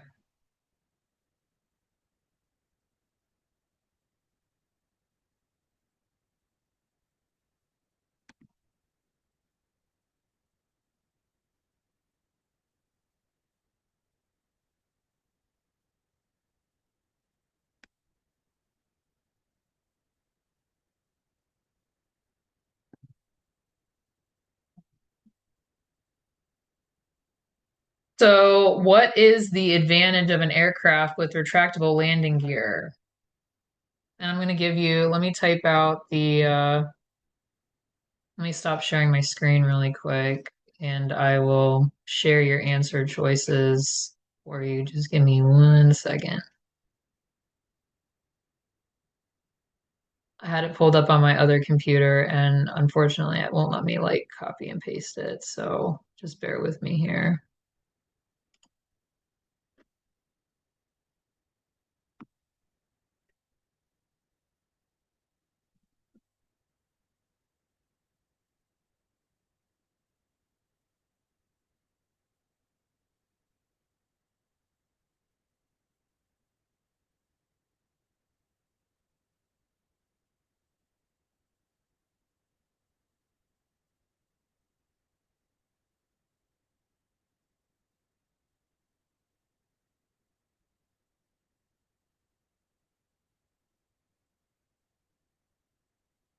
I have B.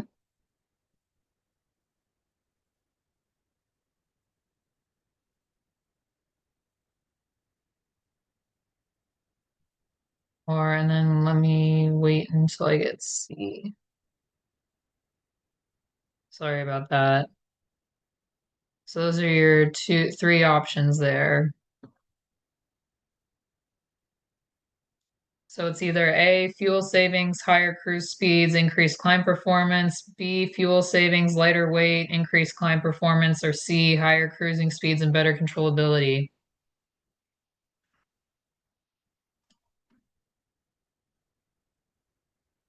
Yeah, you're right.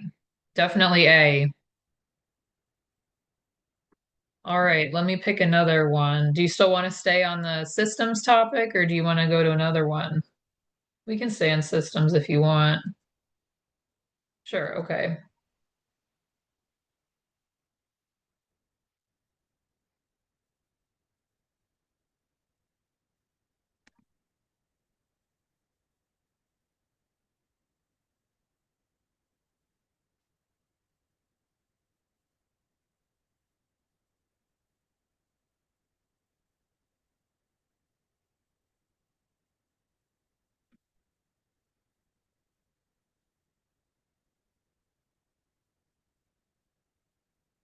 All right, so how many holes does the pitot probe have?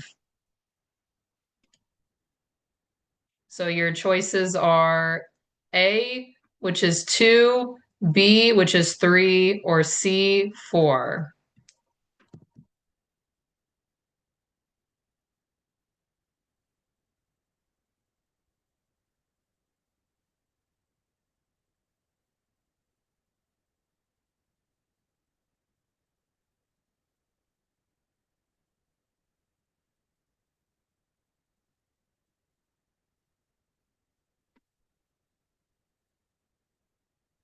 Four is actually incorrect. So it's actually two. Because our pitot tube, if you remember, we have our intake and then we have our drain hole. So it only has two.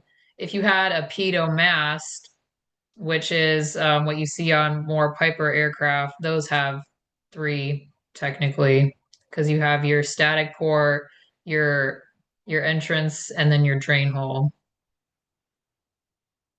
But good try. Your name will still be in here since you didn't win anything this round. So maybe you might have another shot at some more questions. But let me get back to my screen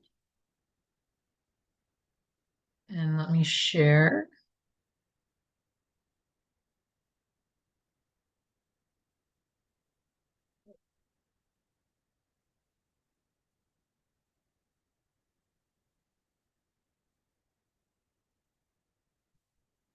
All right, Joanne, what topic do you want to do?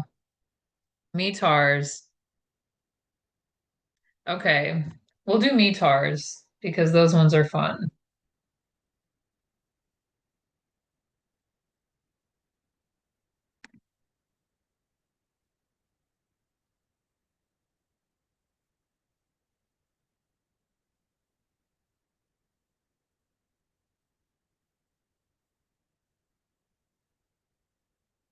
Okay, so if I give you a wind data here of 080,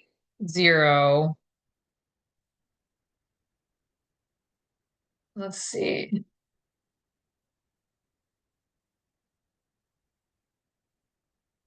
All right, so what does this mean?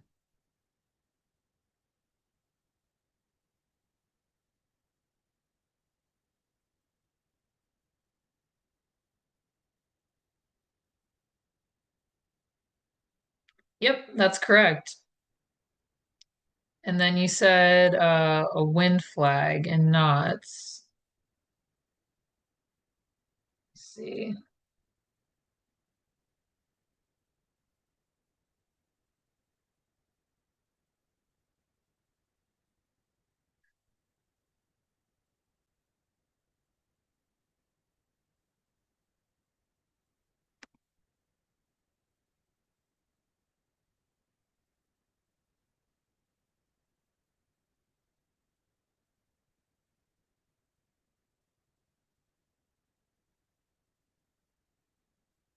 So let's say we're looking at the winds aloft table and you see the number 9900.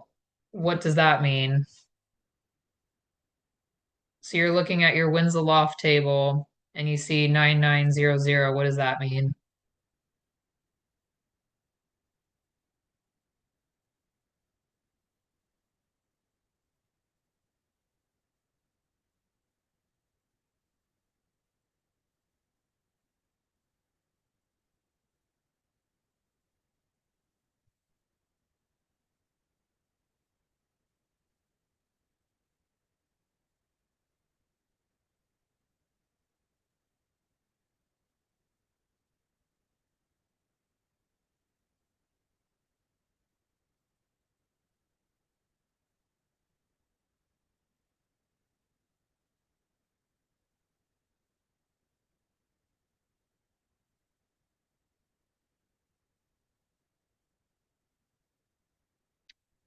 Not quite. So, okay. So if you see 9900, that just means winds are calm.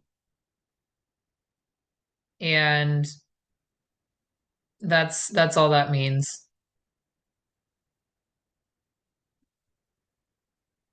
They're just light and variable. But you'll still have maybe another chance, so don't feel bad. Okay, we'll go again.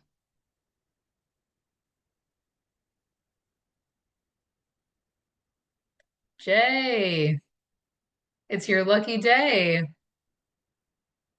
Yes, What you ma'am. want? What do you Engines. want? Engines. I'm sorry, what'd you say? I talk fast. What topic did you want to do? Engines. Okay, sorry. That's okay.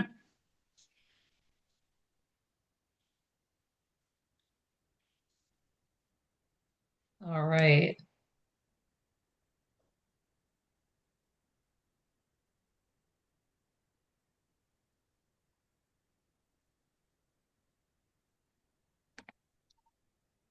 So, how many magnetos are used in most single-engine four-cylinder aircraft? 2. Correct. Do you still want to keep on aircraft engine? Yes, Okay. ma'am. All right.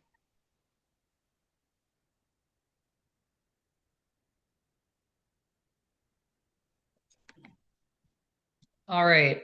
What powers the starter in most single-engine aircraft? Uh, th- What powers the starter? Yeah, what powers the starter in most single-engine aircraft? It's going to be the alternator that throws the wheel that hits the flywheel. Is that kind of what we're looking at? Uh, close, but not quite. Alternator, generator. So the answer for this one was the battery. Oh, It's okay. I thought this was the solar powered one. Never mind. No. Yeah, because as you turn the ignition switch, when the pilot turns the ignition switch, the electrical current from the battery starts the Yep. aircraft. The starter is powered by the battery, spins the small gear, which is connected to the flywheel, and then the flywheel spins the propeller shaft and the blades. Yes, ma'am. But don't worry, we will try again and see, maybe you might be able to get it again. Oh, trust me, I won't forget this one. You're good.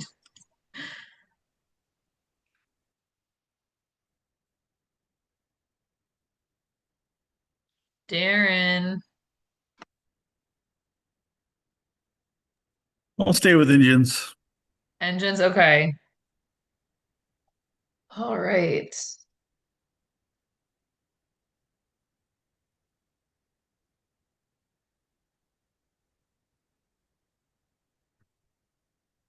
So I will type this out, like some of the answers in the chat. But why are aircraft magnetos set up so that each magneto has a lead in each cylinder? And let me stop sharing and I will type the answers in the chat. Just give me 1 second. Your answer choices. I like wishing I had double monitors, but that's coming down the road at some point. My husband needs to build me he wants to build me a computer, so I'm hoping that we'll get that at some point. Very nice. Yeah. Use it all the time at work. I had when I used to work corporate, I had dual monitors and it made the world a difference. So here's A.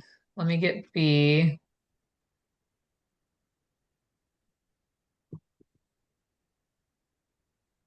This is B.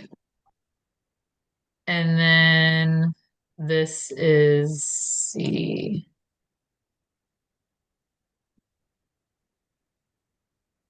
So your options are, I'll go with B. yeah, you're correct for with B. Do you still want to stay on engine or did you want to go to something Yeah, else? I'll stay with engine. Okay. Let me get another question going.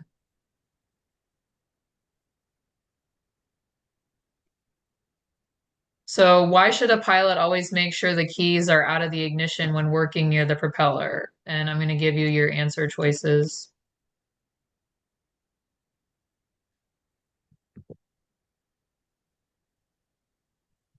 Yeah, it's on the list to like build the computer, but they're definitely not cheap to do. So. And then let me get C.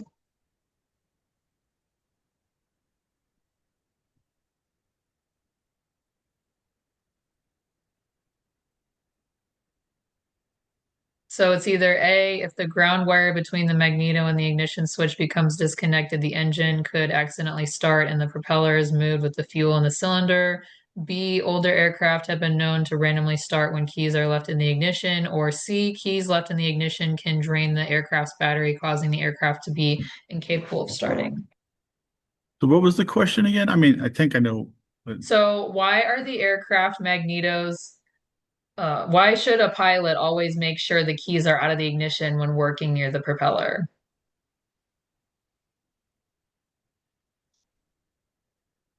So when you're working near the propeller, why do we want to make sure that the keys are out of the ignition when we're working near the no, prop?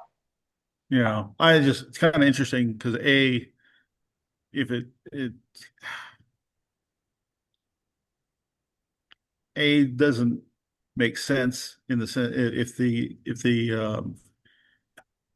the ground disconnect is disconnected, then it doesn't matter if the key's in or not. I'm going to go with B on this one.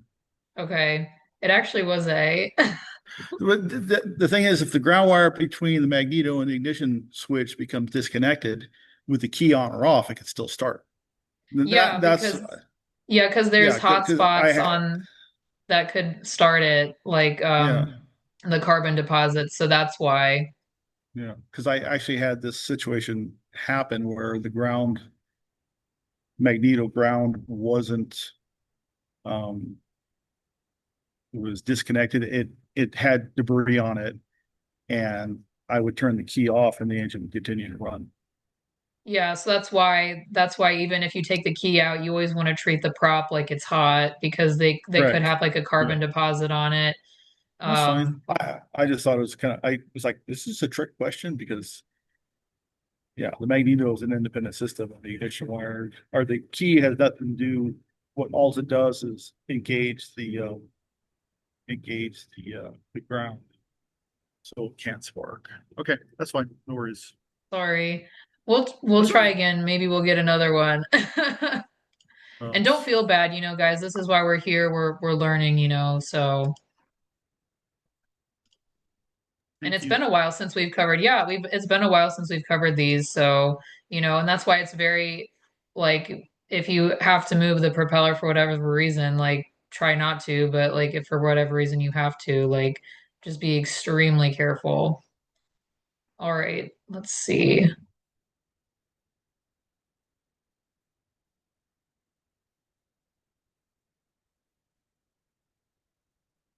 Ooh, Rob, you're up.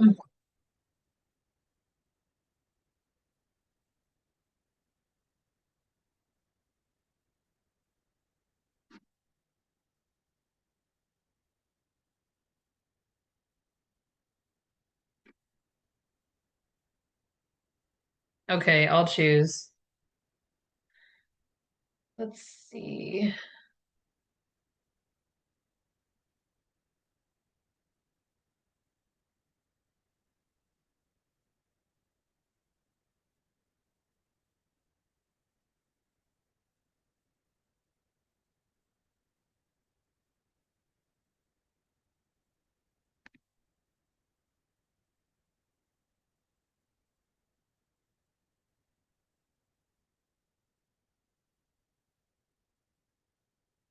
All right, so I'm gonna do required documents.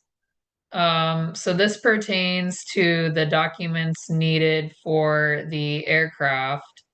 So what document is not required for flights within the United States? And so your options are either A, operation limitations,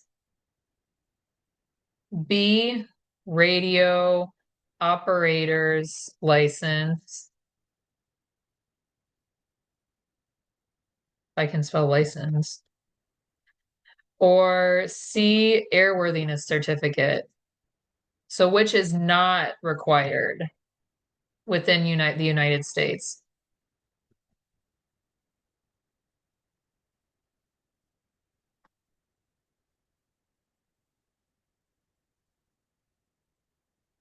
To be carried in the aircraft? Yeah, so you would have it like on you in the aircraft, yeah. So the plane would have it on it. I would say So, B, radio operators. yeah. We So need it's our radio operator's license because we're required to have that if we're flying internationally, but if we're just flying in the US, we don't need to have it. right So good job. with our arrow. We need our airworthiness, registration, owners. That's ARROW. Yeah, Okay. Arrow. So yeah, you would need your airworthiness certificate, your registration, your operation handbook, or your POH, and your weight and balance, Wait, which no. is in your POH. Yeah, Right. good job. Oops. Let's see. I guess along the lines of required stuff, we'll do required inspections. So, with the mnemonic, aviates, what does the V stand for? Alleviates. So I'll give you two options here. So A is going to be VSI inspection. B is going to be VOR inspection. Or C, airspeed inspection. So with the mnemonic device for required inspection, so think of your required inspections. So the AV8's acronym, what does the V stand for in AV8's? So these are your required inspections for your aircraft. So it's either A, VSI inspection, B, VOR inspection, or C, airspeed inspection. I would think VOR because isn't the VSI inspection, can't private pilot do that? Yeah, no, you're right. Yeah, VOR. Okay. So you win a test prep book. Okay. All right, we'll do one more because it's kind of getting a little late. Um, and we'll see if you guys can do it. But good job, Rob. Thank you. All right, and I'll take your name off. Okay, try this again.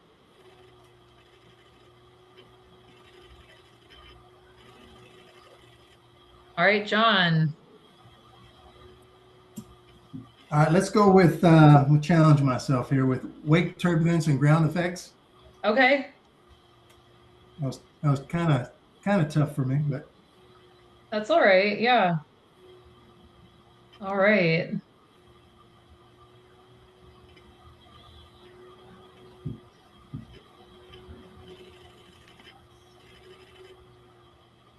Okay, let me stop sharing my screen so I can pull the question up on my computer and type it in the chat. Okay, so the question is, what must a pilot be aware of as a result of ground effect? And let me get you your answer choices here.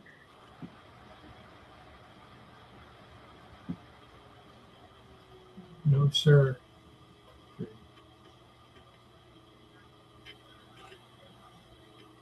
Not a big boxing fan. Oh, Rob, I think you got some feedback coming off your mic. Oh, I'm sorry. I'll close that. Sorry. You're okay. It happens. So there's A. Let me get B and C for you also, and then I'll let you make your decision.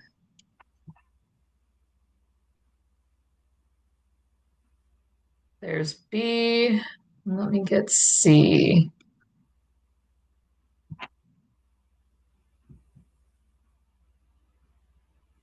Okay, so what must a pilot be aware of as a result of ground effects? So here's your options. Wingtip vortices increases, creating wake turbulence problems for arriving and departing aircraft.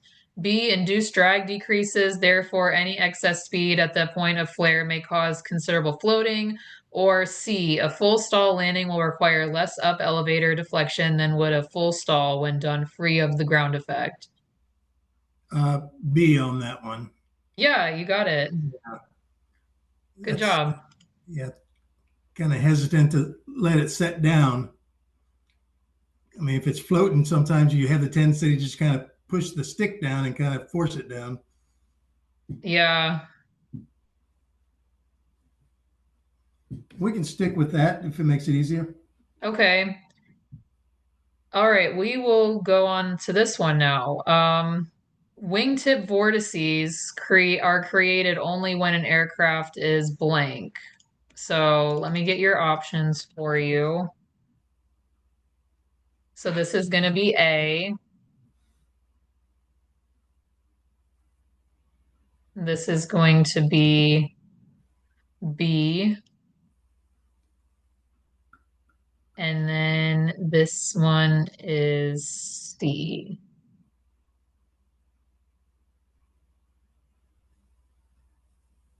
So the question was again, wingtip vortices are created only when an aircraft is blank.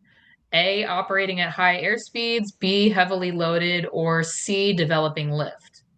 Yeah, developing lift. See, Awesome. Good job, John. You won the test prep book. I've got one. Okay, do you want a t-shirt then? Absolutely. Awesome. I will have Nick get with you about like a size and where you want it mailed. So, Nice. Good deal. Thank you. okay. Well, I think it's 9 o'clock, so I think we're gonna go ahead and wrap up there. Oh, Yvonne, you also have the test book. Do you want a t-shirt? Yeah, okay. I will have Nick get with both of you guys in regards to the size and the address where you want it mailed. Okay. All right. Well, thank you guys so much for being here. I know it's kind of late, but nice job to everybody who won. Really good job, and good job to everybody else too. You know, some of these topics we haven't really looked at in a while, so I think it was really fun to play this and see how we've been keeping up with everything. Let me just go ahead and share my screen and talk about the homework for this weekend.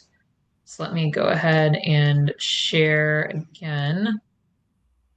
All right, so our homework that's due for next lesson is going to be carbon monoxide poisoning, scuba diving, so like the bends, ADM, which that just stands for aeronautical decision making and hazardous attitudes, self-assessment. Self-assessment is like the I'm safe checklist, if you've ever heard of that. That's going to be homework. Our quizzes for this next lesson is going to be left turning tendencies, adverse yaw, density altitude, carbon monoxide poisoning, scuba diving, aeronautical decision making and hazardous attitudes, and self-assessment. Some of the aeromedical stuff that should be pretty simple. You know, and we talked about, you know, left turning tendencies, adverse yaw, density altitude tonight. But if you guys have any questions whatsoever, feel free to call on the phone number or put some answers in the Facebook group. We're always in there responding to people as well. And don't be shy to post in there. We're all here, we're all learning. And feel free to call us if you guys need help. But if not, if there's not any other questions or anything else, I'm going to wrap it up for tonight. Hopefully you guys have a good weekend. Hopefully the weather's good. I just found out I'm not flying this weekend because it's a thunderstorm tomorrow, but that's okay because we always have next week. So hopefully you guys have a good weekend and have a good night.